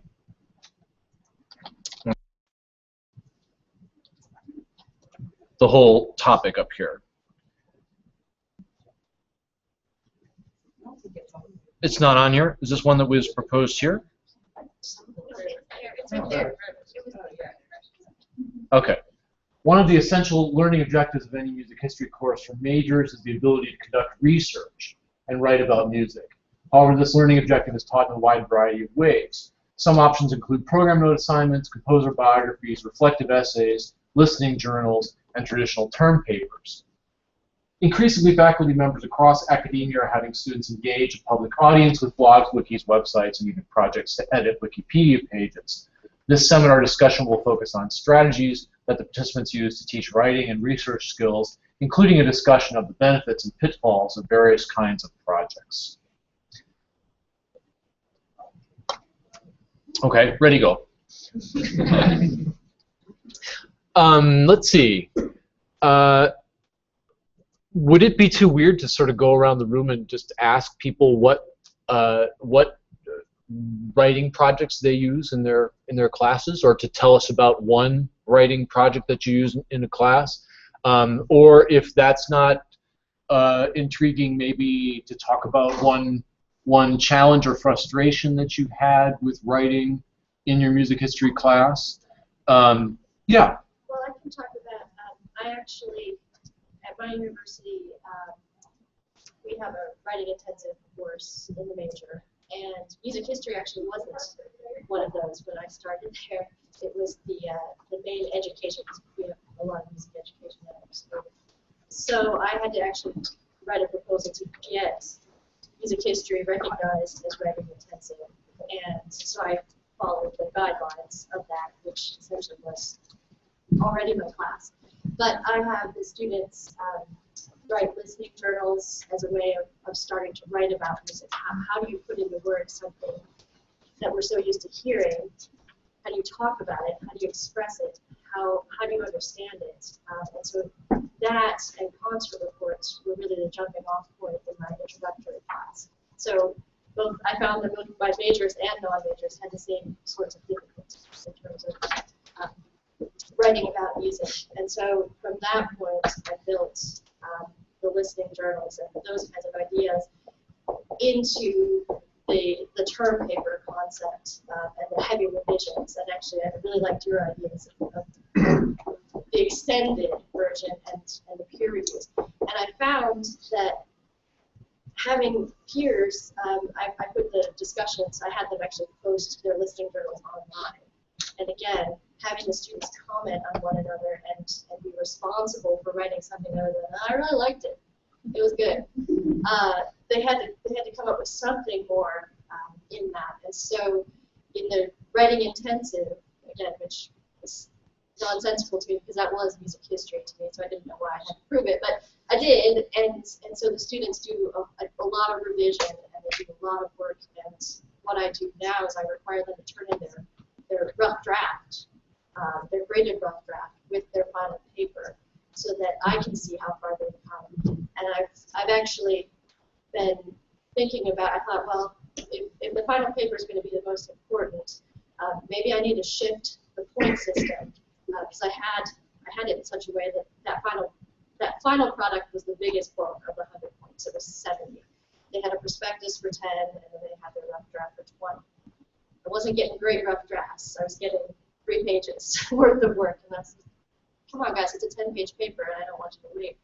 And so what I thought would be incentivizing it by making that rough draft the heavyweight, and I found that didn't do anything actually for my class. So they ended up tanking a lot of their points because they had 3 out of 10 pages prepared. It's essentially a month progress for each of these steps over the semester. So that's what I was struggling with in terms of trying to think about it. So I'm thinking breaking it down into smaller pieces, because I of course assumed in English they were learning how to do the research. I assumed that I could show them Turabian and that they would understand. They didn't understand. So there's a lot. I know someone mentioned the content. How do we get to the content, and then how do we do this teaching? So I try to make the writing assignments build is really what I'm thinking. Someone else, Patrick. I think that this institutional problem is that it seems that we have less and less class time and larger and larger class sizes. As I'm teaching in the West at Michigan, and so one concern I have is I have a writing intensive course that has 30 students in it, and in a writing intensive course you're supposed to have 20-25 pages with revisions. So if that gives you 40 to 50 pages per student times 30, that's 1,200 pages more or less. And so that's just one of 5 courses one teaches. So the question I wonder then is, how does one effectively deal with helping students to express themselves clearly in writing, to get that strong link between clear thinking and clear writing, while at the same time not taking sharp objects and jamming in your eye? And I don't have an answer to that. I'm just putting it out as a challenge that I face regularly in my teaching. Absolutely, Mary. I experimented last semester in my class of 60 with this program that I'm racking my brain to remember the name of it, but it was written about in the Journal of Music and Pedagogy. Calibrated peer review. Yeah. Sorry, what was it? Calibrated peer review. CPR, but is that the name of the? That's what it is. But is that the name of the? Is it a product, a program? What is it? Your school has to be a member of a consortium or something like that. Well, I think, yeah, that's what it's called, calibrated peer review. Yeah. And so I was able to have 60 students, in addition to their listening logs and all the short stuff, but I was able to have them do actually 2 5-page papers, which I couldn't have graded and given them feedback on all of these. The students absolutely hated it because they did not like to be evaluated by their peers. But I thought that it was pretty successful. I learned some things from it on how to introduce it to the students a little bit better, but essentially the instructor writes 3 essays, a really good one, kind of an average one, and a really bad one. And then the students go in and they learn how to judge what the good one is, the bad one is, the medium one is, and then they judge the other students. by that same criteria. And then you have to ask them a bunch. You give them the prompts. You know, was it clearly organized for the talking sentences? Blah, blah, blah. And it's not as great as creating all of those papers by yourself, but it's better than nothing. I also used it with a class of 450 for obvious reasons. I used it twice. The reviews were mixed. Students didn't like it that much. They didn't like the idea of their peers actually grading them. They're okay with like peer evaluation and feedback, but for peer actually assigning a grade, they didn't have a problem with it. Jen wrote about it in the spring 2012 issue of the journal. If you're interested in learning about it. I also offer, you can set it so that the peer grade can be very, you can just, there are different settings that you can mess around with that. I also offered to any student who was not happy with their calibrated peer review grade that I would personally grade their paper, and in every single instance, my grade was at least 10 points below their peer grade. Is there a rubric along with the peer? Well, you make up the, well, it's not really a rubric. It's a series of you make up the rubric by asking questions. That was my biggest issue with it. There are some restrictions in what you can put in the rubric. You have to frame it kind of in a yes, no, maybe categories, which makes it hard to. So instead of give us 5 points if it's a work in this category, you have to actually say yes or no kind of thing. Okay, Scott. I was going to say, because I've done a lot of writing, and I've actually I've done an article in Jim Davis' book about teaching. That's basically my career. I've done things. The longer that I've taught, the more I feel like I've become an English teacher as opposed to a music history teacher. And part of that, I teach in Florida, home of the FCAT. We have now reached the point where college freshmen and sophomores have been run through the entire public school system, which is designed to teach kids to take standardized fill-in-the-bubble tests that kids don't know how to write. How do you teach in an era where even your graduate students do not know the difference between T-O, T-O-O, T-W-O, T-H-E-R-E, T-H-E-Y, T-H-E-I-R? Literally, that they could not tell you what a subject or a noun, an adjective, they do not know the parts of speech, they do not know how to write. And so are we teaching writing? And again, a couple of things are coming here because I teach at the second largest university in the country. I am the only musicologist in that 60,000 person university, and I have massive classes sometimes. So to write comments on papers, what do I have to do? Most of the things I've done, I've taken to having students write proof papers. So I used to assign, when I started, I had classes of 25 or so, and I would give people maybe an assignment to write an article report. Now I have 4 people read the article and write one paper together. And that's one thing I've done. I also grade the picture, pejorative word, out of 1 page. And I will put in fact, I've started to come up with a comment limit. When I get to 50 comments, I use the comment function. I stop commenting on a kid's paper, regardless of the length of it, because I can only give them so much time. But again, I'm wondering so much about how we're worried about teaching music history. Our administrators usually are not worried about music history. They're worried about preparing people for the job market. And I understand that because how many music majors, I think I've been told by one of my colleagues, less than 50% of most music majors ever work with musicians anyway. So they're being prepared to work in whatever industry, they teach them how to communicate. Again, how many of us think we're teaching English rather than music history? I think Keith is next. No, I was just oh, sorry, yes, Mender. I have international students. Oh, yeah. Oh, yes. I have 2 ideas I'd like to share about the English problem that I've been facing myself. Ideas that I found in books, not necessarily original. I found them useful. One is to get in the sort of fun for them. You give to them 2 pages of the same text, one with terrible formatting mistakes of all kinds and one polished. And you tell them to think they are employers who have to give the job to this person. Which one will get the job. So to make them aware of how a formatting inaccuracy or even the wrong font will impact that, and that's why important. Basically finding them, finding people there to find the mistakes. And the second strategy I found useful to make them self-aware of their quality writing, and that's in the book, it's called the checklist. Every assignment they have to submit, they have to, otherwise they don't accept it, paste on top the checklist that tells in the first person, I have proofread this paper and it's completely free of typo, X. So obviously they have to do it, otherwise they don't accept it. Sometimes we put the X and it's not true, but at that point you put it back and say, you said you did, but you didn't. So this is from a book called 7 Principles of Smart Teaching, and it's a tool that's very useful, and the point is making them self-aware. Would you repeat the title, please? 7 Principles for Smart Teaching, How Learning Works. Ambrose is one of the authors. Who certifies that it's free of error? The student? The student has to declare. The declaration has been written by me in the I form. But the student has to put a mark or the initials next to each declaration and sign.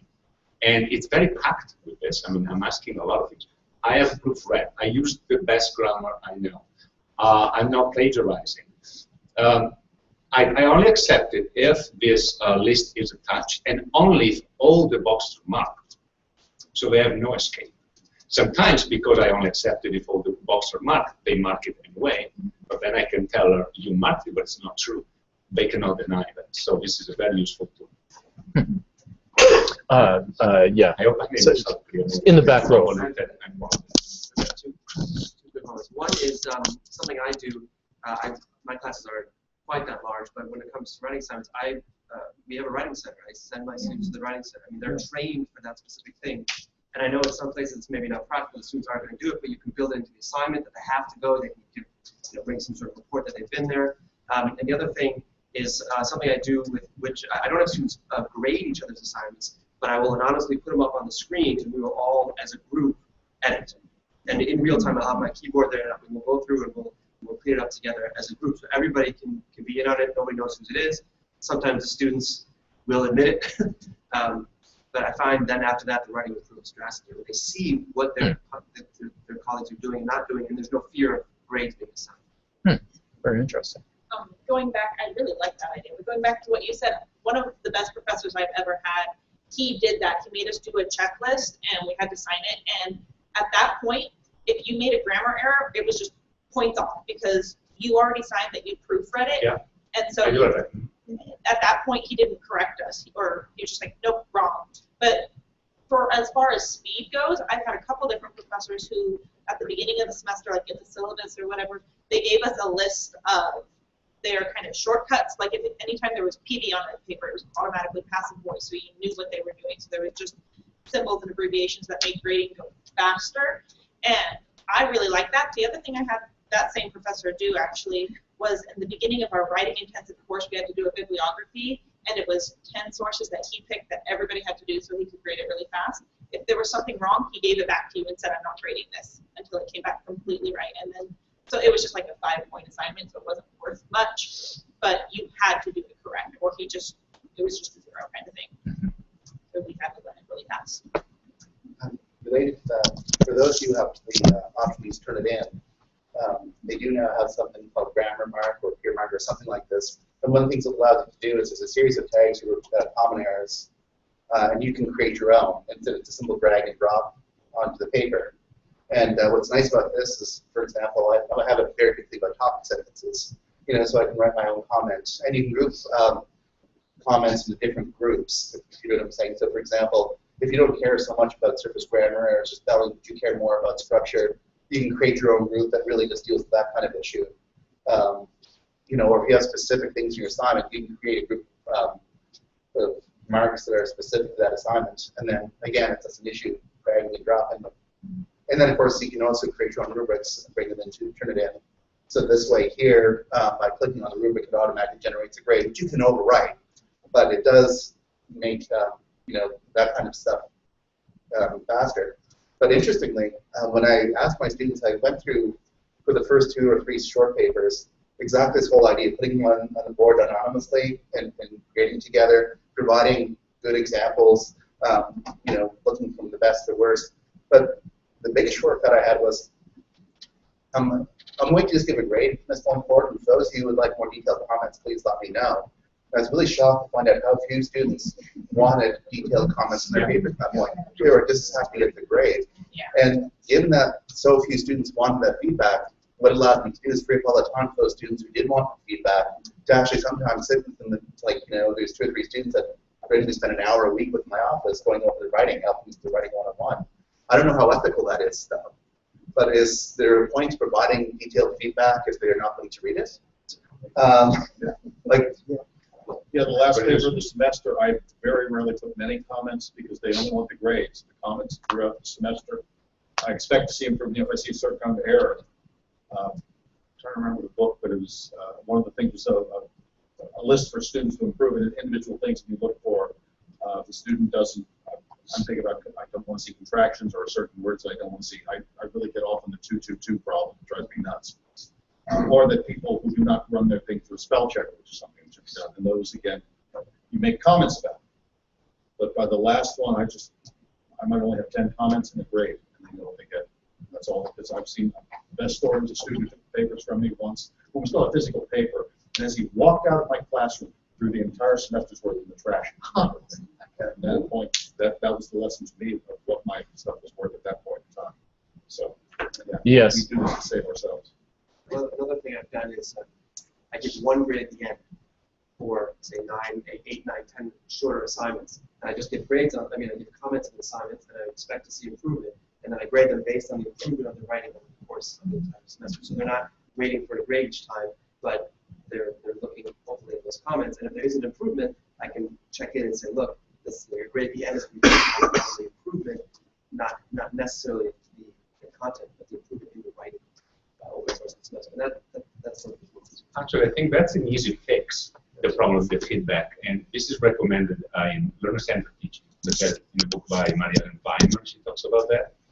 You give the comments that must be actionable items that they have to do. The next paper, if those things are not done, they lose a lot of points. Or you don't accept it. So the student has sooner or later to come to terms with the feedback and use it, which is what I think you're doing in more in a broader sense. Yeah. We're talking a lot about kind of correct versus incorrect grammar and that kind of thing. And while that's important, and while I want my students to hand in, correct papers with correct grammar, mainly I want them to convey an idea. And I think if you're conveying an idea to your reader, that's what's correct or incorrect for me. And my main problem is that I find it very hard to inspire students to have ideas sometimes. And this is maybe more of a seminar issue than well, it can happen in music history as well. But to have someone, I just taught a performance practice seminar, and what a struggle for them to come up with something original to say that was something more than a book report. That's the problem I face much more than. It's easy for me to say, well, here you should have used active voice, or here, in fact, you should have used passive voice, because that can be correct too. But that's the easy stuff for me. The harder stuff is how do you get them to have something to say? I found that a struggle. Yeah. Yeah. Undergrad. I had a somewhat unsuccessful experiment this year that I want to keep tweaking, and I'm interested in maybe hearing other people's ideas. But I try to kind of deconstructed research paper. When I'm grading, I'm usually looking straight for the thesis statement, and I'm looking to see what points are made. So I kind of took that fast grading process and turned it on its side over the course of the term, and I had them create we'll call it a pre-thesis, even though a hypothesis is probably what I'm looking for, but because I'm in a STEM school, I have to stay away from hypothesis. But a sort of pre-thesis, which is their idea that guides the research, and then they create 3 research writings that are posted on a wiki, and then a conclusion/reflection piece, which not only concludes the material, but also reflects on the process of doing the work. And then they assemble all of those things. Oh, they have to rewrite the thesis at the end, and then publish both of those theses plus all of the content in a portfolio at the end. And so the idea was that they're doing all the research, they're doing all the writing, there's no minimum page requirement because they end up generating 10 to 12 pages. But my engineers are generating 10 to 12 pages. It wasn't successful. It was a great idea, I think, but I also feel like in a way I failed to make them create a piece of coherent writing, because writing 2 paragraphs a week, they don't end up with a coherent paper at the end. And I was trying to solve the problem because before I had them write drafts, which was, they were sort of romping through the entire their entire idea multiple times. And this way, I was thinking maybe it would be more palatable. Anyway, I'm just throwing that out there. It was marginally successful because I still think it met all of my teaching objectives, the learning objectives. I think the students liked it and they seemed to show depth of engagement with the topic. But this idea of a coherent object that they produced at the end, it was very disappointing in that regard. So, and the students liked it because it wasn't this end of the term mad rush to just barf something on the page and get it to me, and it wasn't that multiple draft thing, which is also kind of painful. Anyway, I just throw that out there. I don't think it was particularly successful, but I like the idea. Yeah. I'd like to share my experiences at Truman State that kind of touch upon the idea of the students throwing the paper in the trash and the idea of the students trying to find some motivation. My music department, it's 170 majors, 19 faculty members, and I'm the only musicologist. When I came in 15 years ago, we had no writing enhanced classes in the music department, although the university demanded that the students take 3 writing enhanced courses throughout their career. So in my first year, the music faculty came to me and said, Mark,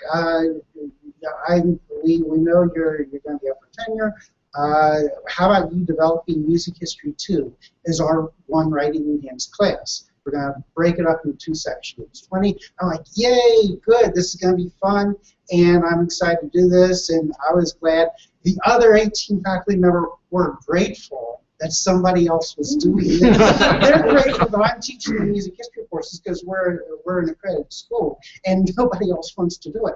And so in the back of my mind sometimes I think this is how I got tenure, because nobody else wanted to do these kinds of things.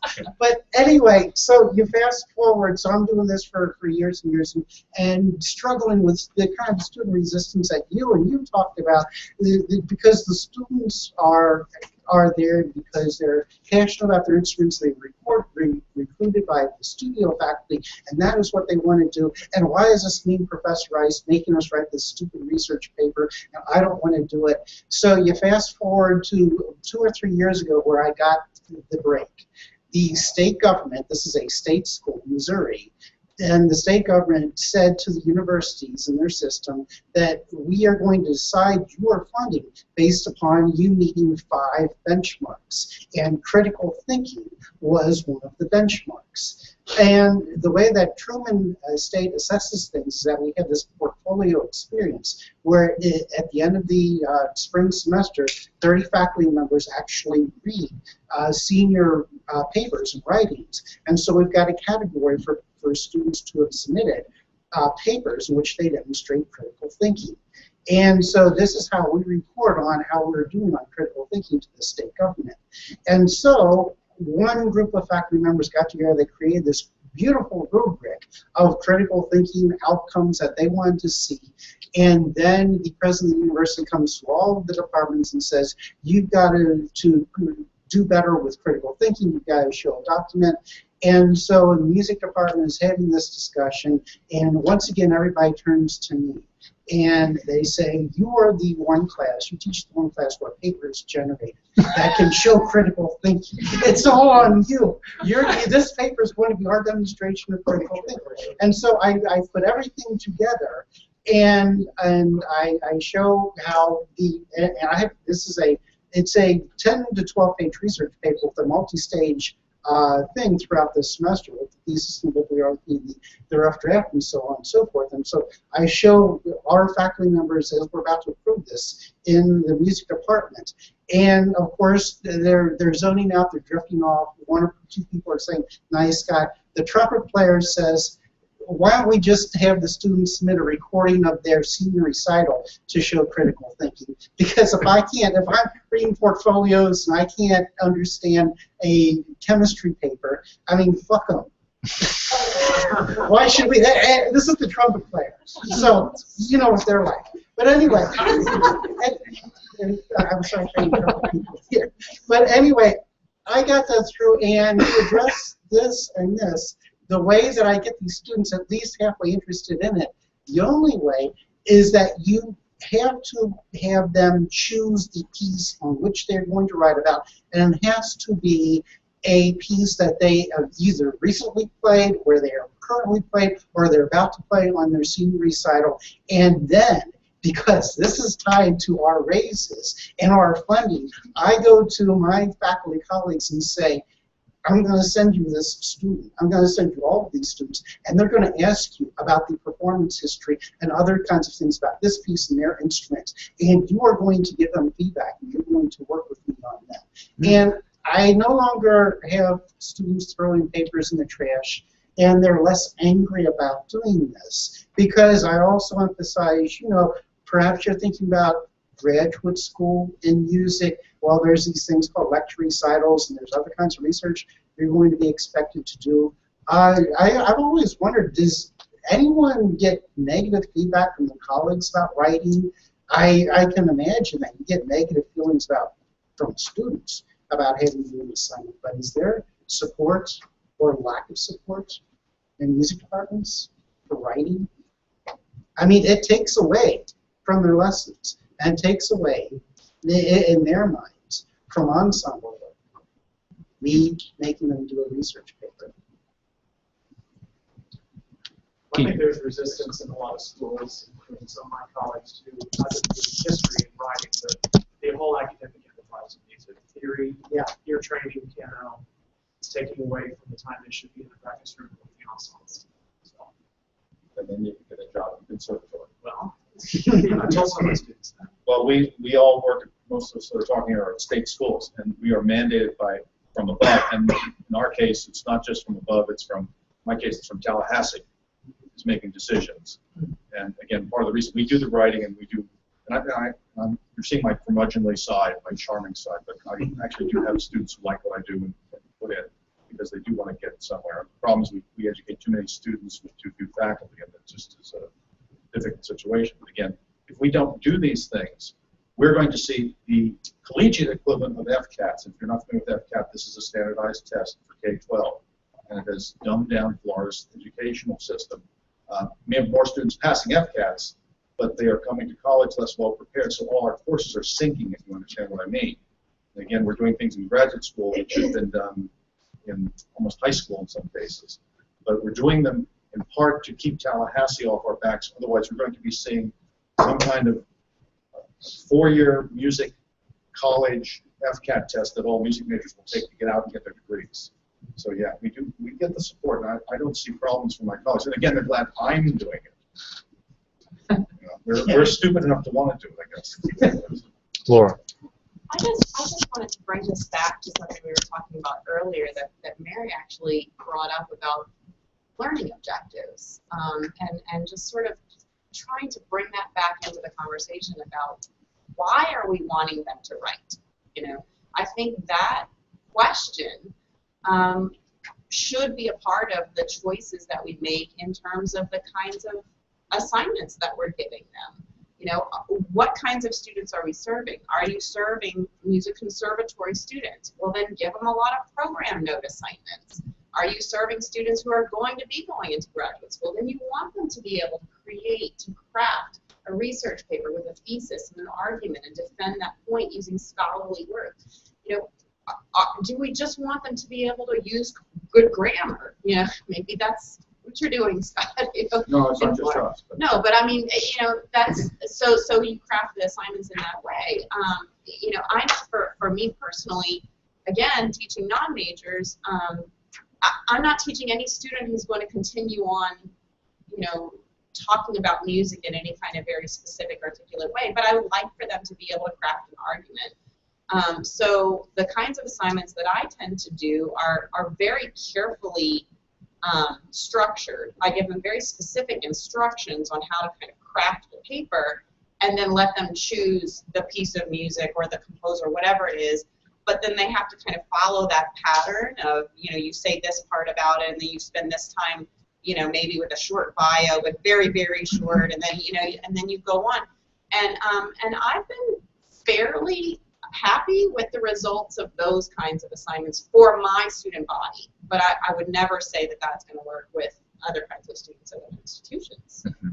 Well, if I may, I was going to say real quickly, the difference between your institution and mine is $47,000 a year you set in tuition, and mine's maybe 12 to 15 for everything.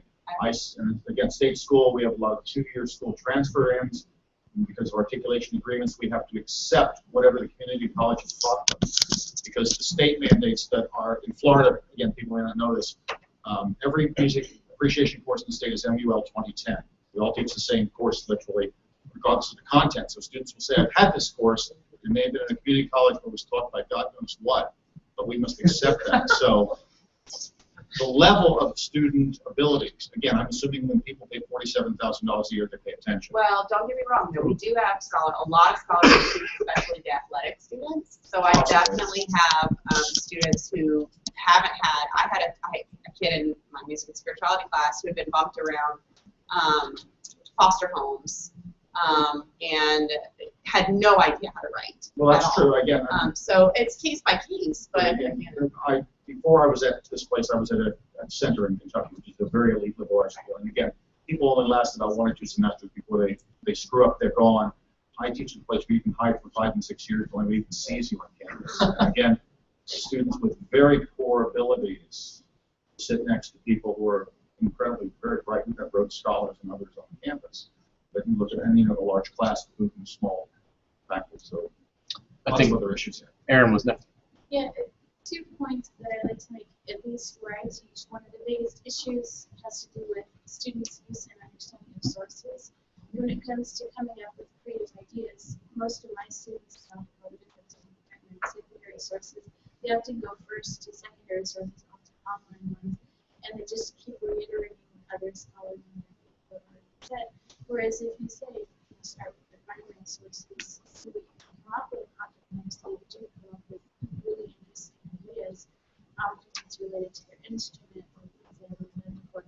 And second of all, I think this next generation of students really don't know how to write partly because they are used to different forms of media other than paper and text. And take away paper and let them do some video production or a website or a blog. Some people really, really creative things. I had a student I was very frustrated with. She was a very jealous, but not very interested in history. Turns out her grandfather wrote it, and so she decided she wanted to do a documentary website about the. Most of it was just sort of documentary, and she was not politics to different pop music, and that turned into a project where she used videos. She created a website, and then she used a lot on this last page. She wrote a lot in how it's used in pop music. That wouldn't have come out. She just did traditional paper. And I had another student in 19th century. She was a grad student, and my grad student don't necessarily work better than and she was, again, a very good performer, but not necessarily. She didn't know how to say as well. And she decided she wanted to research more about Salon culture. She didn't really know how to get into the sources very well, but she decided to recreate this in Salon. She staged it at her house, she videotaped it, she researched it, and then she wrote a paper about spending this in Salon and this corporate, which was very, very interesting when she came up with. No, she wouldn't get into a PhD program in psychology, but I consider it a success because she came up with it and she presented it in this way. And she was very excited about it, and she explored some kind of resources.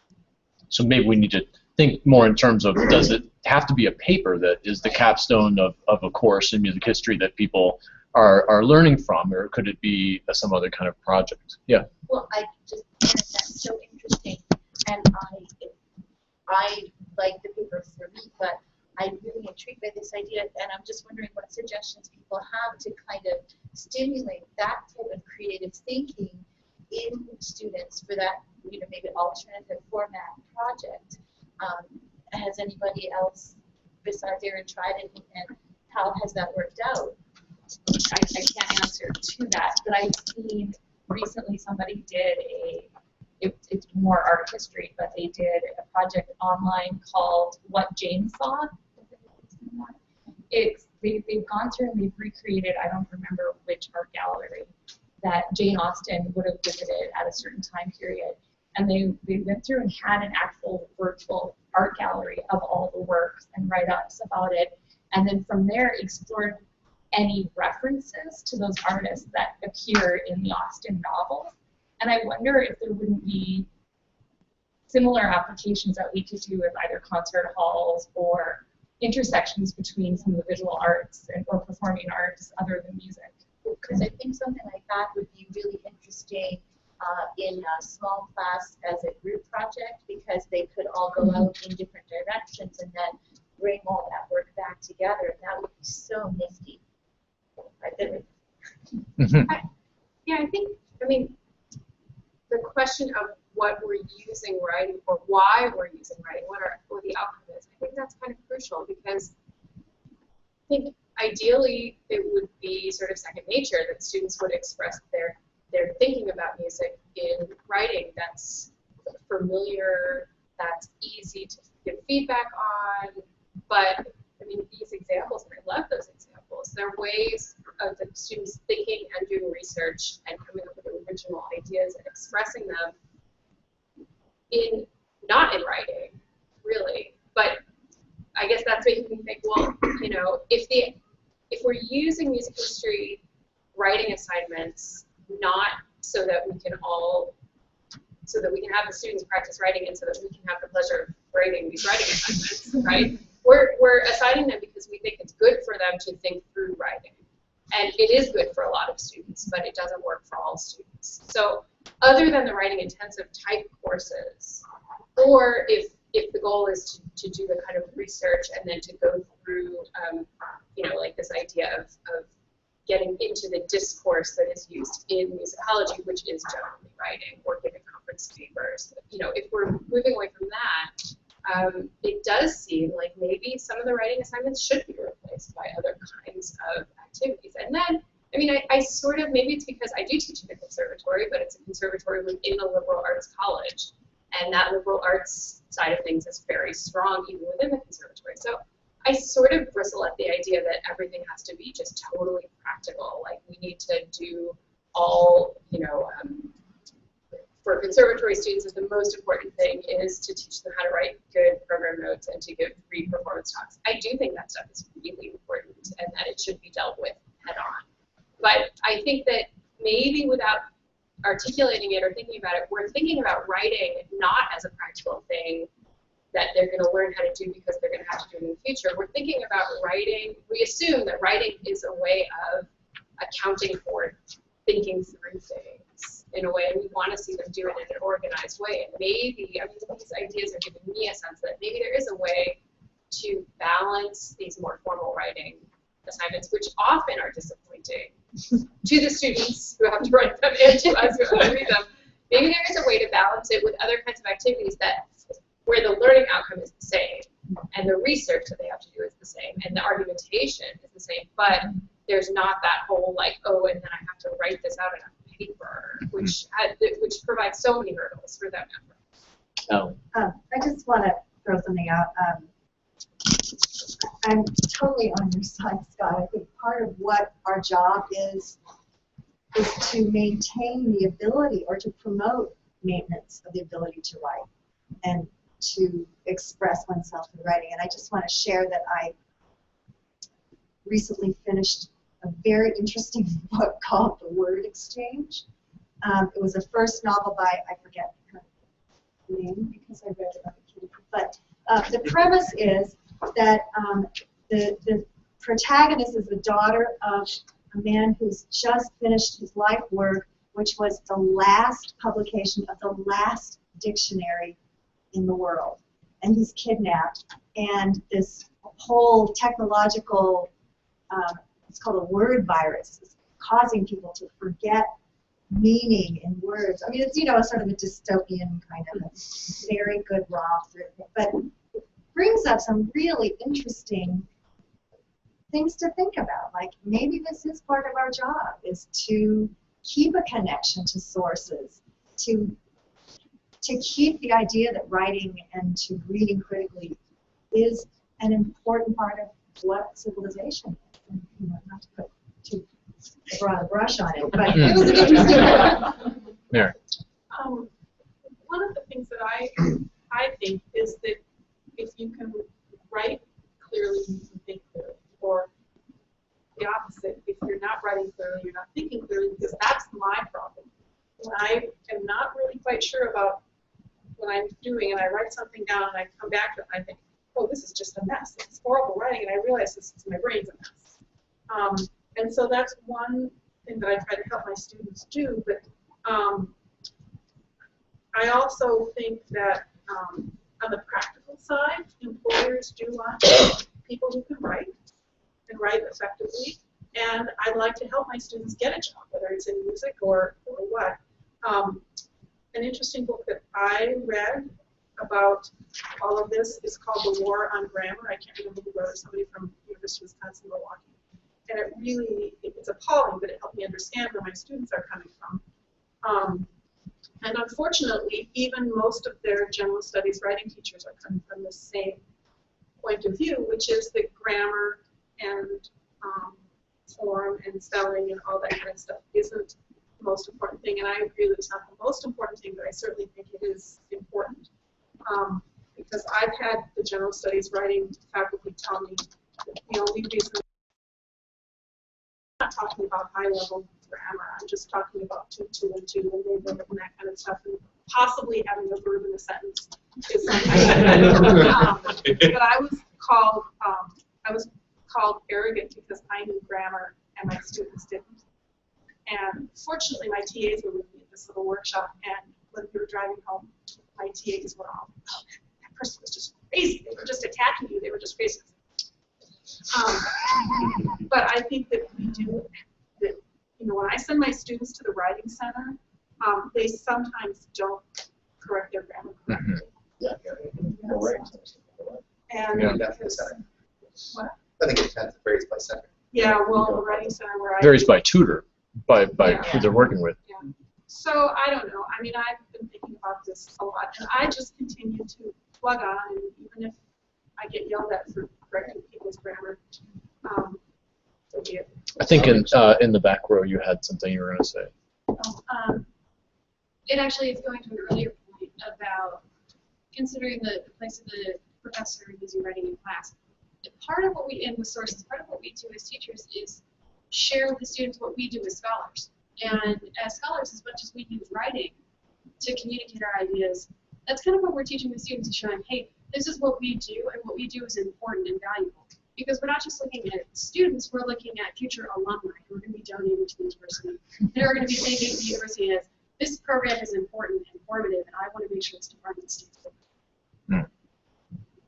I mean, go back to Mary real fast. Again, the idea of unclear writing suggests unclear thinking. I would maybe disagree slightly, because unclear writing may mask clear thinking.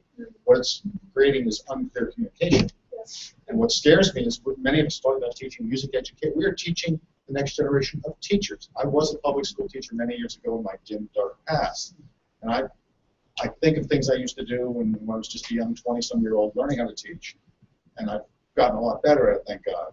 But we're going to send them out with even much less than I started with. And we're saying that's okay. That is not right. We can't send them out to be the teachers of the next generation when we've known how poorly this generation is functioning. And yes, there are other ways to communicate. People, like Aaron's projects are really great because they do allow people to express themselves. But if a student who's a music student gets a job in a certain industry, they can't say, well, I can't write a business letter, but I'll create a website for you to communicate something. Their job is going to be to write. At some point, we all write memos, we write notes, formal letters or informal. Many of us years ago, were taught the difference between a formal business letter or personal communication and other things. And so that's even beyond just what are the parts of speech. I believe that the formal business letter may have gone the way of the Beastie Boys. Yeah, I know. Well, actually, the contents and the idea, again, of formatting a small communication to create, some form of communication. I need this from you, or want to do something for you. And I'm always amazed by things that go, hey, whatever happened to dear sir? Mhm. But I guess the Yeah. question is, are we in the music history classroom responsible for I teaching think right? we are as professors, we aren't Yeah. like music history people, we are professors, we are teachers. No, I mean, it feels that way, but when we're making all these choices about what we are having time to do in the classroom or Well- not, and grading or not, it's always a decision. But can we stand to the side and watch the fire and not pour water on it? And say this English, because the English professors have not done that. In fact, in my department or my university, we have professors who teach these writing intensive courses are told you're grading what are called in Florida Gordon courses, and they're given 40 students in a class to grade 25,000 words per student, 4 classes a semester, and they're making lecture money below 30,000 some of them. Yeah, that's Start obscene. doing the math. Yeah. Yeah, it is obscene. Yeah. I think. Yeah, Patrick. I just go back to something Scott said earlier. I've had a similar situation you have in that I taught at the Eastern School of Music at Brandeis University, and I had one type of writer, and then teaching at Saginaw Valley State University, where we had theater schools. This is a completely different piece. And of course, one has to calibrate one's expectations and assignments to the students. And I just want to share a practical assignment because, we're talking about writing in the classroom. What I'd like students to do is I'll give them a set of 5 or 6 related words. And what they have to do is, the first step is understand what those words are. Secondly is figure out how they're related. Third, can they create a topic sentence that will show that relationship? Can they then decide the best order to describe those? Then perhaps finish the paragraph with some statement of relevance, right? So to give a super simple one, if you were to say staff, ledger line, treble clef, bass clef, middle C, right? Someone might say, okay, well, how are these all related? This all has to do with notation of pitch, might be a good topic sentence. Then they'd have to figure out which order to describe these. And you can see how this would go. You could talk about ordinary, proper, this, that, right, for each of them. And what I've found is that with my non-majors, I pretty much always had to give a set of terms. But with my majors, what I tried to do to extend this exercise was after I'd give the first few, I would encourage the students to create sets of terms for credit or for extra credit for those writing assignments. Because then what that allows them to do is, first they learn how to write these sorts of things, then they learn how to create those kinds of exercises. So that develops both the critical thinking as well as the writing at the same time. But it's one of those things, what I really like about it is the writing exercise that's short, right? 5 to 7 sentences. It gives you a chance to hit on all the areas of form. But as you pointed out, so eloquently, that the inability to write even a short, clear piece of writing is a huge problem. How can we expect people to write, these wonderful research papers if they can't write a paragraph? And so this is my assignment that I use that helps them to review the music history topics, helps them to see the connection among the terms, helps them to learn how to think critically, how to write eloquently, and then once they learn those blocks, then they can learn how to put those blocks together to create larger writing assignments. But if you live in a place where writing is, I went to a Catholic school as a kid, we all know how to write, but when I was at Brandeis recently, it never occurred to me people didn't know how to write. Then when I dropped out to where I am now, it's like, love of God, what happened here? And, But I mean, it seems like writing. From what I have a number of English professor friends, and occasionally, why aren't you teaching them grammar? Why don't they learn to write a research paper?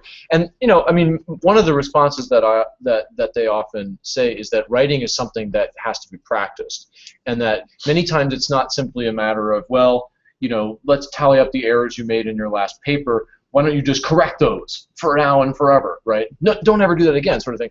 When it's really more like they need to write and write and write and write, and in the process of doing that, and also reading, and listening to us speak and so forth. That's how their writing is going to improve, not through just lots of red marks on their paper. I don't but yeah.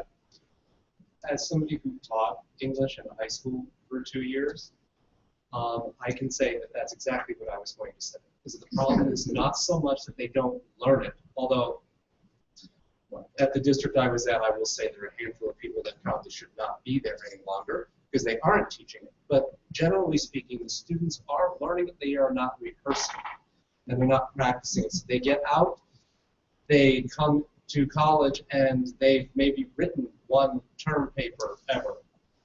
And for anything longer than 5 pages is mortifying to them because they've never been challenged to create these things that create larger ideas that have to go beyond simple topic sentence and 3 reinforcement statements, and then a conclusion.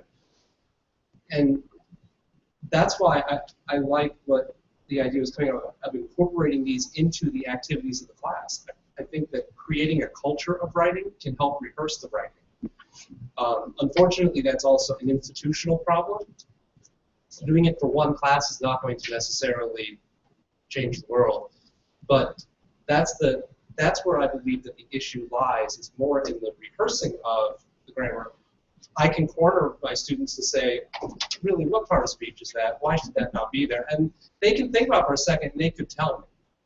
But then when they're in the fly read, because they're not fluent in writing, it doesn't happen for them. Mm-hmm. Yeah. I wonder if we can also consider what we're defining as classroom. Many of the comments that I'm hearing today have to do with the live classroom, but I'm also thinking of the online context where we're more reliant on writing. On the one hand, and on the other, we also see a lot of different styles of writing, a lot of different writing voices, from submitting that really official, formalized writing assignment to informal discussion chats, all the way down to group work where text abbreviations are okay, or maybe they're not. Should we be policing there? Should we not? So I think that the context that we use classroom makes a difference in how we're considering writing about music history. A few posts ago, this guy David asked us if we want him to make a Facebook page, and I for one would like that.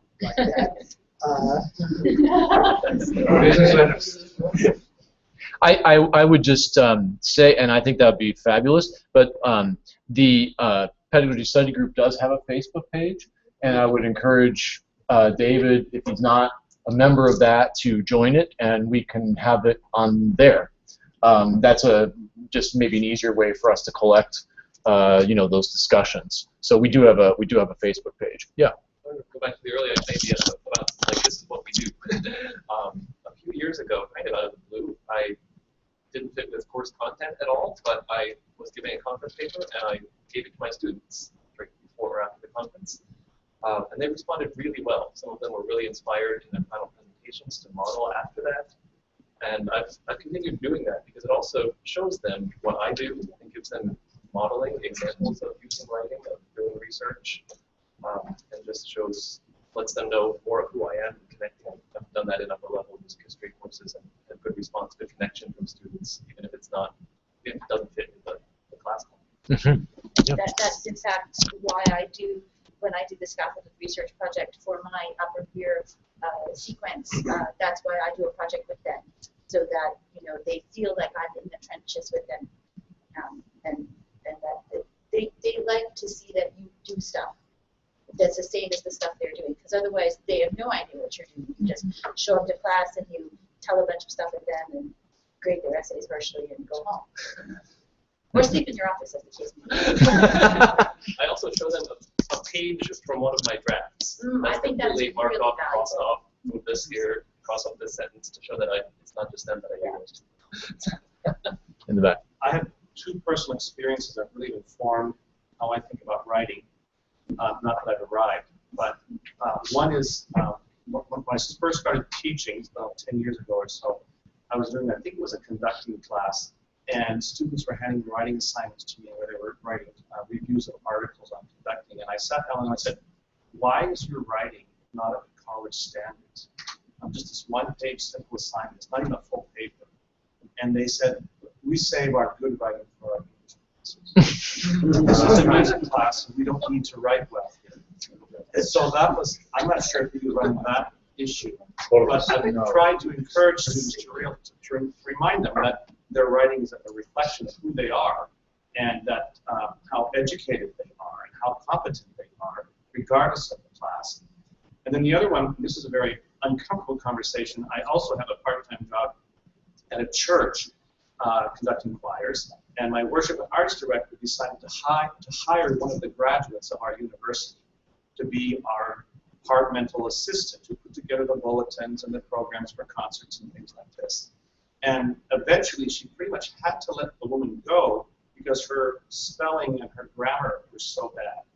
Now, fortunately, she was in the music department, so I can't claim her personally. But I do remember the conversation when she looked at me and said, what are you teaching them at that university?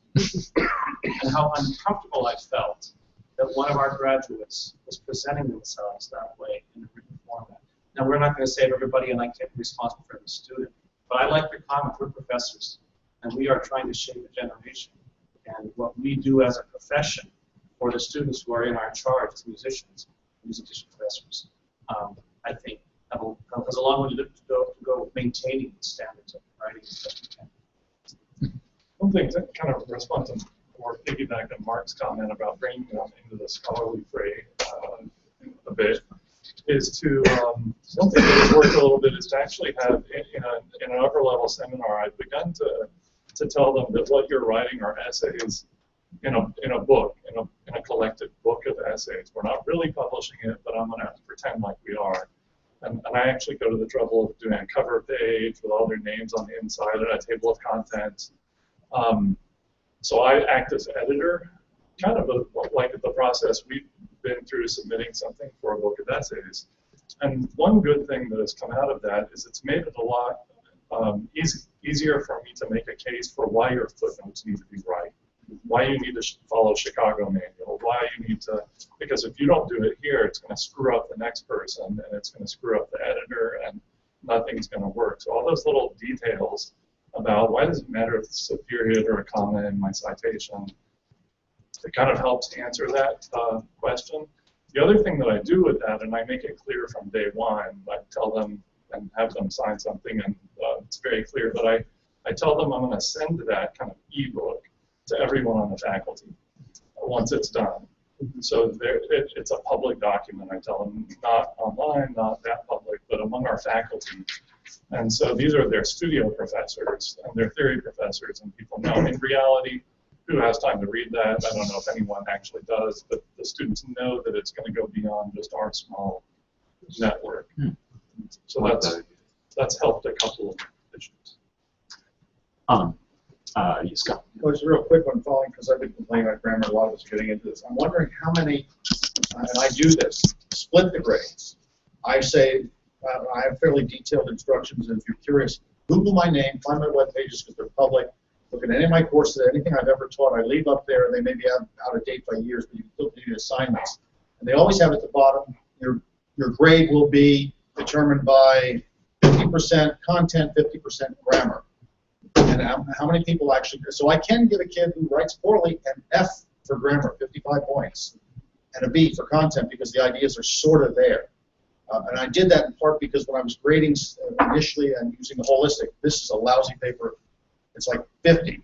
Well, I was tanking so many kids who were trying. At least this way I could separate out the attempts to do the music history part, which maybe they were being successful at. And they could get a B in music history. But it was clear they're English, and I could blame on some other professor too. And the grade then averages out to a low C or a D, at least instead of just a horrible F. I'm just wondering how many people in the room actually grade the grammar separately. Let's see. I use a rubric. Yeah. For grammar, yeah. And I call it mechanics, and it's everything. Yeah. Every instruction you've given them said you learn nothing else but how to follow directions that somebody reads. You know, one day you're going to apply for a grant, you oboe player, and they're just going to turn it right over if you haven't done exactly what they've asked you to do. That's why the checklist works very well. Something you have to declare you did, mark inside. It makes me self-aware. I've actually had pretty good luck with that kind of thing with peer editing because that's relatively easy to explain to students. You know, I mean, does the paper have 30,000 words? Does the paper have footnotes? I mean, these are things that, I mean, that's not controversial at all in terms of the grading. They either do or don't. I mean, that's something that they could do on a rubric. What I spend most of my time doing is engaging with the research aspect of it, and I wonder how many people have, you know, if you have ideas about this. When my students hand in bibliographies, I find myself looking up stuff in Rillam all the time because I know they didn't find anything of worth on this topic. I know there's something out there, but they didn't find it, and I'm not going to be able to get them to the point where they're going to find it in that short amount of time. But if I give them 2 books then maybe they will, at least have some decent content, or they'll find the other books that, that those books lead to, or whatever. That sort of thing. Same way in the papers. I mean, it's the actual argument that I'm really interested. I would love that they would write perfectly grammatical papers, but what I really care about is, does this argument make any sense? And I find so often that that's where I want to engage. It's like, well, no, this paragraph is confusing. So if it's confusing because of the grammar, that's one thing. Usually it's confusing because the ideas are confused. I guess that's where I spend my time, and just saying, well, you left out this whole part of the argument, right? You're saying Copeland was this, but what about this whole aspect of his career that you did not consider? I mean, that's the sort of thing that where I think we really should engage. Yeah. Part of what I'm hearing you describing is not only an ideas issue, but a research issue. It is. And I'm wondering how many people use their research librarians beyond the one shot. Can you come in and tell our students how to use our search engines? I'm married to a research librarian, and one of the things, it's really awesome. One of the things that I keep hearing is that people don't use those resources. They've been trained to teach some of these research skills. So instead of just sending students to a writing center, I think we need to not forget about those resources on campus as well, because they want to help. And I send all my students with their paper. Go talk to so-and-so at the library. There's a reason her desk is right front and center. But I think we forget about them a lot. Mm-hmm. No, I'm a huge library advocate, so I agree with you completely. I would say, though, that not all librarians are created equal. And so, I have had students, I've sent students to the library, and they've come back and they were like, yeah, this is what the librarian did, and they have like 2 web articles or something. And so, I found that sometimes librarians don't really know how to negotiate maybe music specific. It depends on the school you're at as well, if there's a specific music research librarian. And I think our students often get mixed up between research librarians and the student staff that are there to check out their books. And that's a totally different kind of help. Yeah. Yeah. I think you wanted to say something. Yeah, Erica. Yeah. One thing, so I think the research thing is really crucial also, but I was, in listening to people give examples throughout this day, actually, of like, here's what I do as a musicologist, and modeling that in the classroom. I feel, in my experience teaching conservatory students, a lot of times there's resistance to that, because that's a very clear way in which they can say, well, that is not my goal. I'm not an academic. I don't intend to be. And I actually feel like that, many of us don't teach at conservatories, but still are working with students who are thinking of themselves as performers, not as scholars.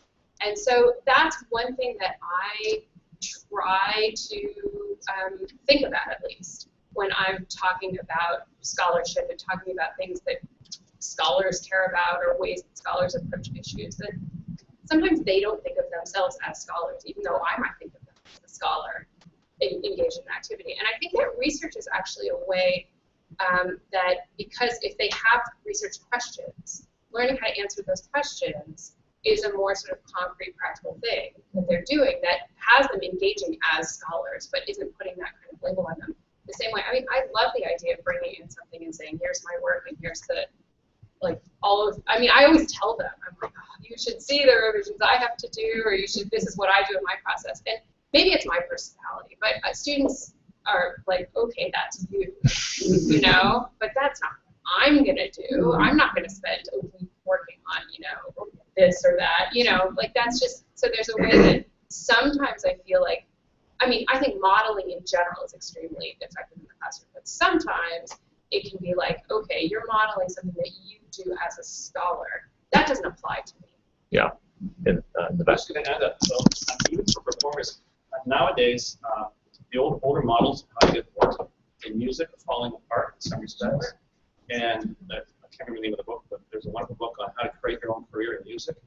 And increasingly, students are having to take responsibility for marketing themselves. Oh, yeah. And all of that's being done by social media, not all of it, but much of it, online. And they're communicating through writing. and communicating through writing to sell yourself, to create a career for yourself, even if you're not going to be a scholar, is becoming ever more important, I think. We can convince our students that how they present themselves in print, on social media, or in business letters, or in advertising, or whatever it is, reflects on them and whether they're going to get work. Right. Well, I couldn't agree more with that. I absolutely do. But I think you have to acknowledge that writing, my husband is a performer and has done a lot of freelancing, and absolutely writing a good email. I mean, that's the first step, right? So I agree 100%. But you have to admit that writing an email and presenting yourself, or engaging through writing in these very formal but non-scholarly ways is different than writing research. Yes. Yeah, Anita. But I think you could make it scholarly if you told them their assignment was to write an email from Hildegard of Bingen to her bishop. Yeah. Why? You know, like I think it could be feasible, and I think there could be some really creative ways of doing that. I mean, I have colleagues, pointing at Sarah, but Sarah has all kinds of really creative writing assignments up her sleeve that she's not so but anyway, I do have colleagues who do a lot of these creative assignments, and you guys did a really good writing out of it. Storytelling that someone's just suggesting, but I really I know sort of music. selling her music to the bishop. Divisions are continuing, LOL. I mean, that's such good writing, and I just imagine students being really engaged on that level with all the different things that we hear. Just this idea of writing a good email. I think all of us have been frustrated by the phone emails that we get with no salutation and I don't even get a hey, right? I'm wondering, like I do a first day assignment where they kind of fill out a questionnaire, and I'm starting to think like maybe I'll send that home with them, or even email it to them and say, email me back in a real email, dear Dr. Pruitt, comma, return, and sort of answer the questions in the body of an email, this well-constructed email. I'm hoping that maybe that would help them write real emails later in the semester too. I don't know. But it is a skill that they don't know. And it's a different skill, and I certainly, by all my comments, I don't mean to say that I'm opposed to formal papers, because I feel very strongly that there is a really important place for them in the classroom. I just think that it's something that we're balancing with other kinds of writings and other kinds of learning outcomes. I'm not sure how different they really are. I mean, it's communicating ideas, right? Yeah. So if we're thinking of the learning outcome, ultimately, it's communicating ideas, whether it's in this format or in that format. So I think a mixture of maybe scholarly papers and more practical letter writing, journal writing. I mean, I have my students write for concert reviews because I teach predominantly performers. I tell them, look, I know you're all going to get jobs at top orchestras, but just in case you don't, as a backup plan, maybe you should have some skills that you could use to market yourself. We have a huge department that teaches students how to market themselves, and writing is a big part of this. So I try to make it practical, saying, even if, just in case you need it, maybe there's some skills that will be useful for you. And when I say it that way, they say, oh, yeah, maybe. Because they recognize how tough the marketplace is. In my grad research methods class, I had 8 students, and fully 5 out of 8 wrote papers. I let them choose topics, wrote topics on the death of classical music and what can be done about it. So they know, I mean, this is the front of their minds. So teaching them skills or ways of thinking that they might use in other non-traditional musical endeavors, in my experience, has been very successful. There's an interesting comment earlier about we save our good writing for English classes. And I was thinking also about, someone mentioned about that they've cut their writing teeth on Facebook posts or something like that. And earlier there was a presentation about rhetoric, and within rhetoric there's this awareness, it's intentional awareness of audience and appropriate language for specific audiences. And I wonder, we're talking a lot about philosophy and a few ideas, but I wonder if a rhetorical approach would help to address some of these. There's a type of writing that's for this, and there's a type of writing for that, and on a practical level, if we're teaching them about audience and about that an email requires a different kind of language, they already understand that because they saved their good writing for the English professor. They understand audience already, and I wonder if there's a way. I don't know. I'm wondering if there's a way to tap into that, their awareness of, because one of the things my students do is they fancy up their writing in the worst way. And when I asked them, why did you do that? They said, I'm in college. I'm trying to sound like a college person. Yeah. And so they're aware of audience, or maybe they're not even aware that they're doing it, but somehow there's they know something about audience. Mm-hmm. And I think that's related to the authentic task that Richard was talking about this morning. And I've thought several times about what is an authentic task for a music historian that we could give to students to do, right? Because summing up something, which is what we really are at, most of the time we're asking them, we'd be happy if they basically summarize the critical discourse around some issue that, okay, you go write the Shostakovich paper now, and as long as you discover that, there's these couple sides and that there's been this debate, and you get to the bottom of that, and maybe you can apply it to a piece or something like that, most of us would be thrilled, right? But what is an authentic task that that they could do in the one of my classes, I have the students, rather than write a paper, they write 2 assignments. One is writing a review of an article, a 1-page review, so they have to read an article, a scholarly article, and then review it, which is sometimes what we're called. And another thing they have to do is write a paper proposal. That instead of writing the full paper, I tell them it's about 70% of the work of the paper. I expect a bibliography, I expect a thesis statement, I expect to see the organization of what you would write kind of in a full paper. But it's basically 2 to 3 pages long. So they have to do some of the same research, but they don't have to write the full paper. And that's something else that we do, a paper proposal for a conference or for a book. There's a comment though about I want to sound like a college student. There is a Latin phrase, I don't remember the source of it, but in English, to be rather than to seem. Too many of our students want to pretend that they are something, but they don't want to do the work. And again, this is where we have to insist that they meet the standards. One small thing I do with emails, I accept no email without a subject header. I accept no email without a signature. Full name signature, because I explained to them I have so many students by reason. It's rude. It's like when you pick up the phone and they go, and somebody says to you, who's there, instead of announcing themselves to you. And again, students don't realize, and this comes back to the Facebook generation, it's fine to do that on Facebook, it's fine to do that in all your things with your friends, but when you deal with strangers, which is what you do in the business world, we step back a bit, we deal with each other in a formal way. Maybe it's my age, but you, sir, ma'am, yes and no, and you give full names and you introduce yourself before you're allowed into that circle of intimacy. And again, students don't get it. So again, I tell my students that I do toss away emails if they come without a subject, even if I know from the return address where it's coming from. And when they don't get a response after a while, then I say, did you read the syllabus where it has an instruction about how to communicate with me with email? So I'm not even worried about whether they spell words in the email. I'm just worried they sign the damn thing. Well, it's 5 o'clock. I think maybe we should wrap it up at this point.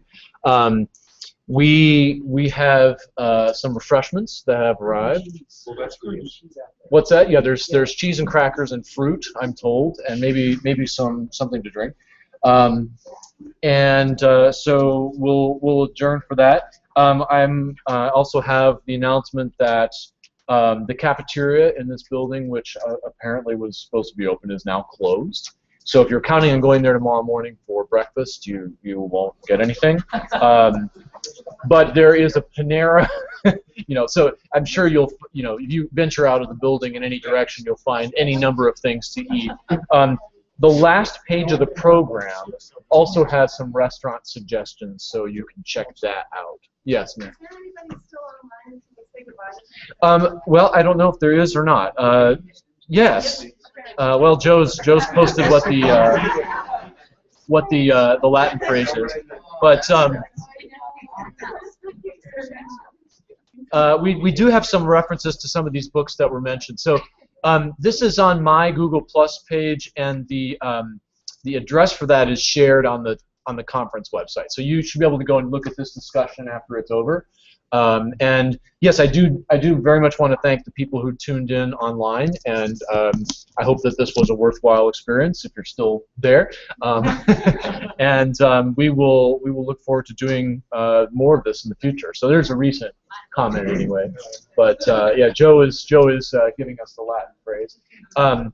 So with that, I guess we will wrap it up. Yes. Space is an interesting community that we started to build, and I don't read all the names from here, right? I will get to know. Sure. Can we become a list of people we can share contacts with everybody who's here at this conference, and we could have it? Absolutely, because we have the registration. Yeah. We have the registration list, so we can make that available to participants unless someone objects or doesn't want their name on a list like that.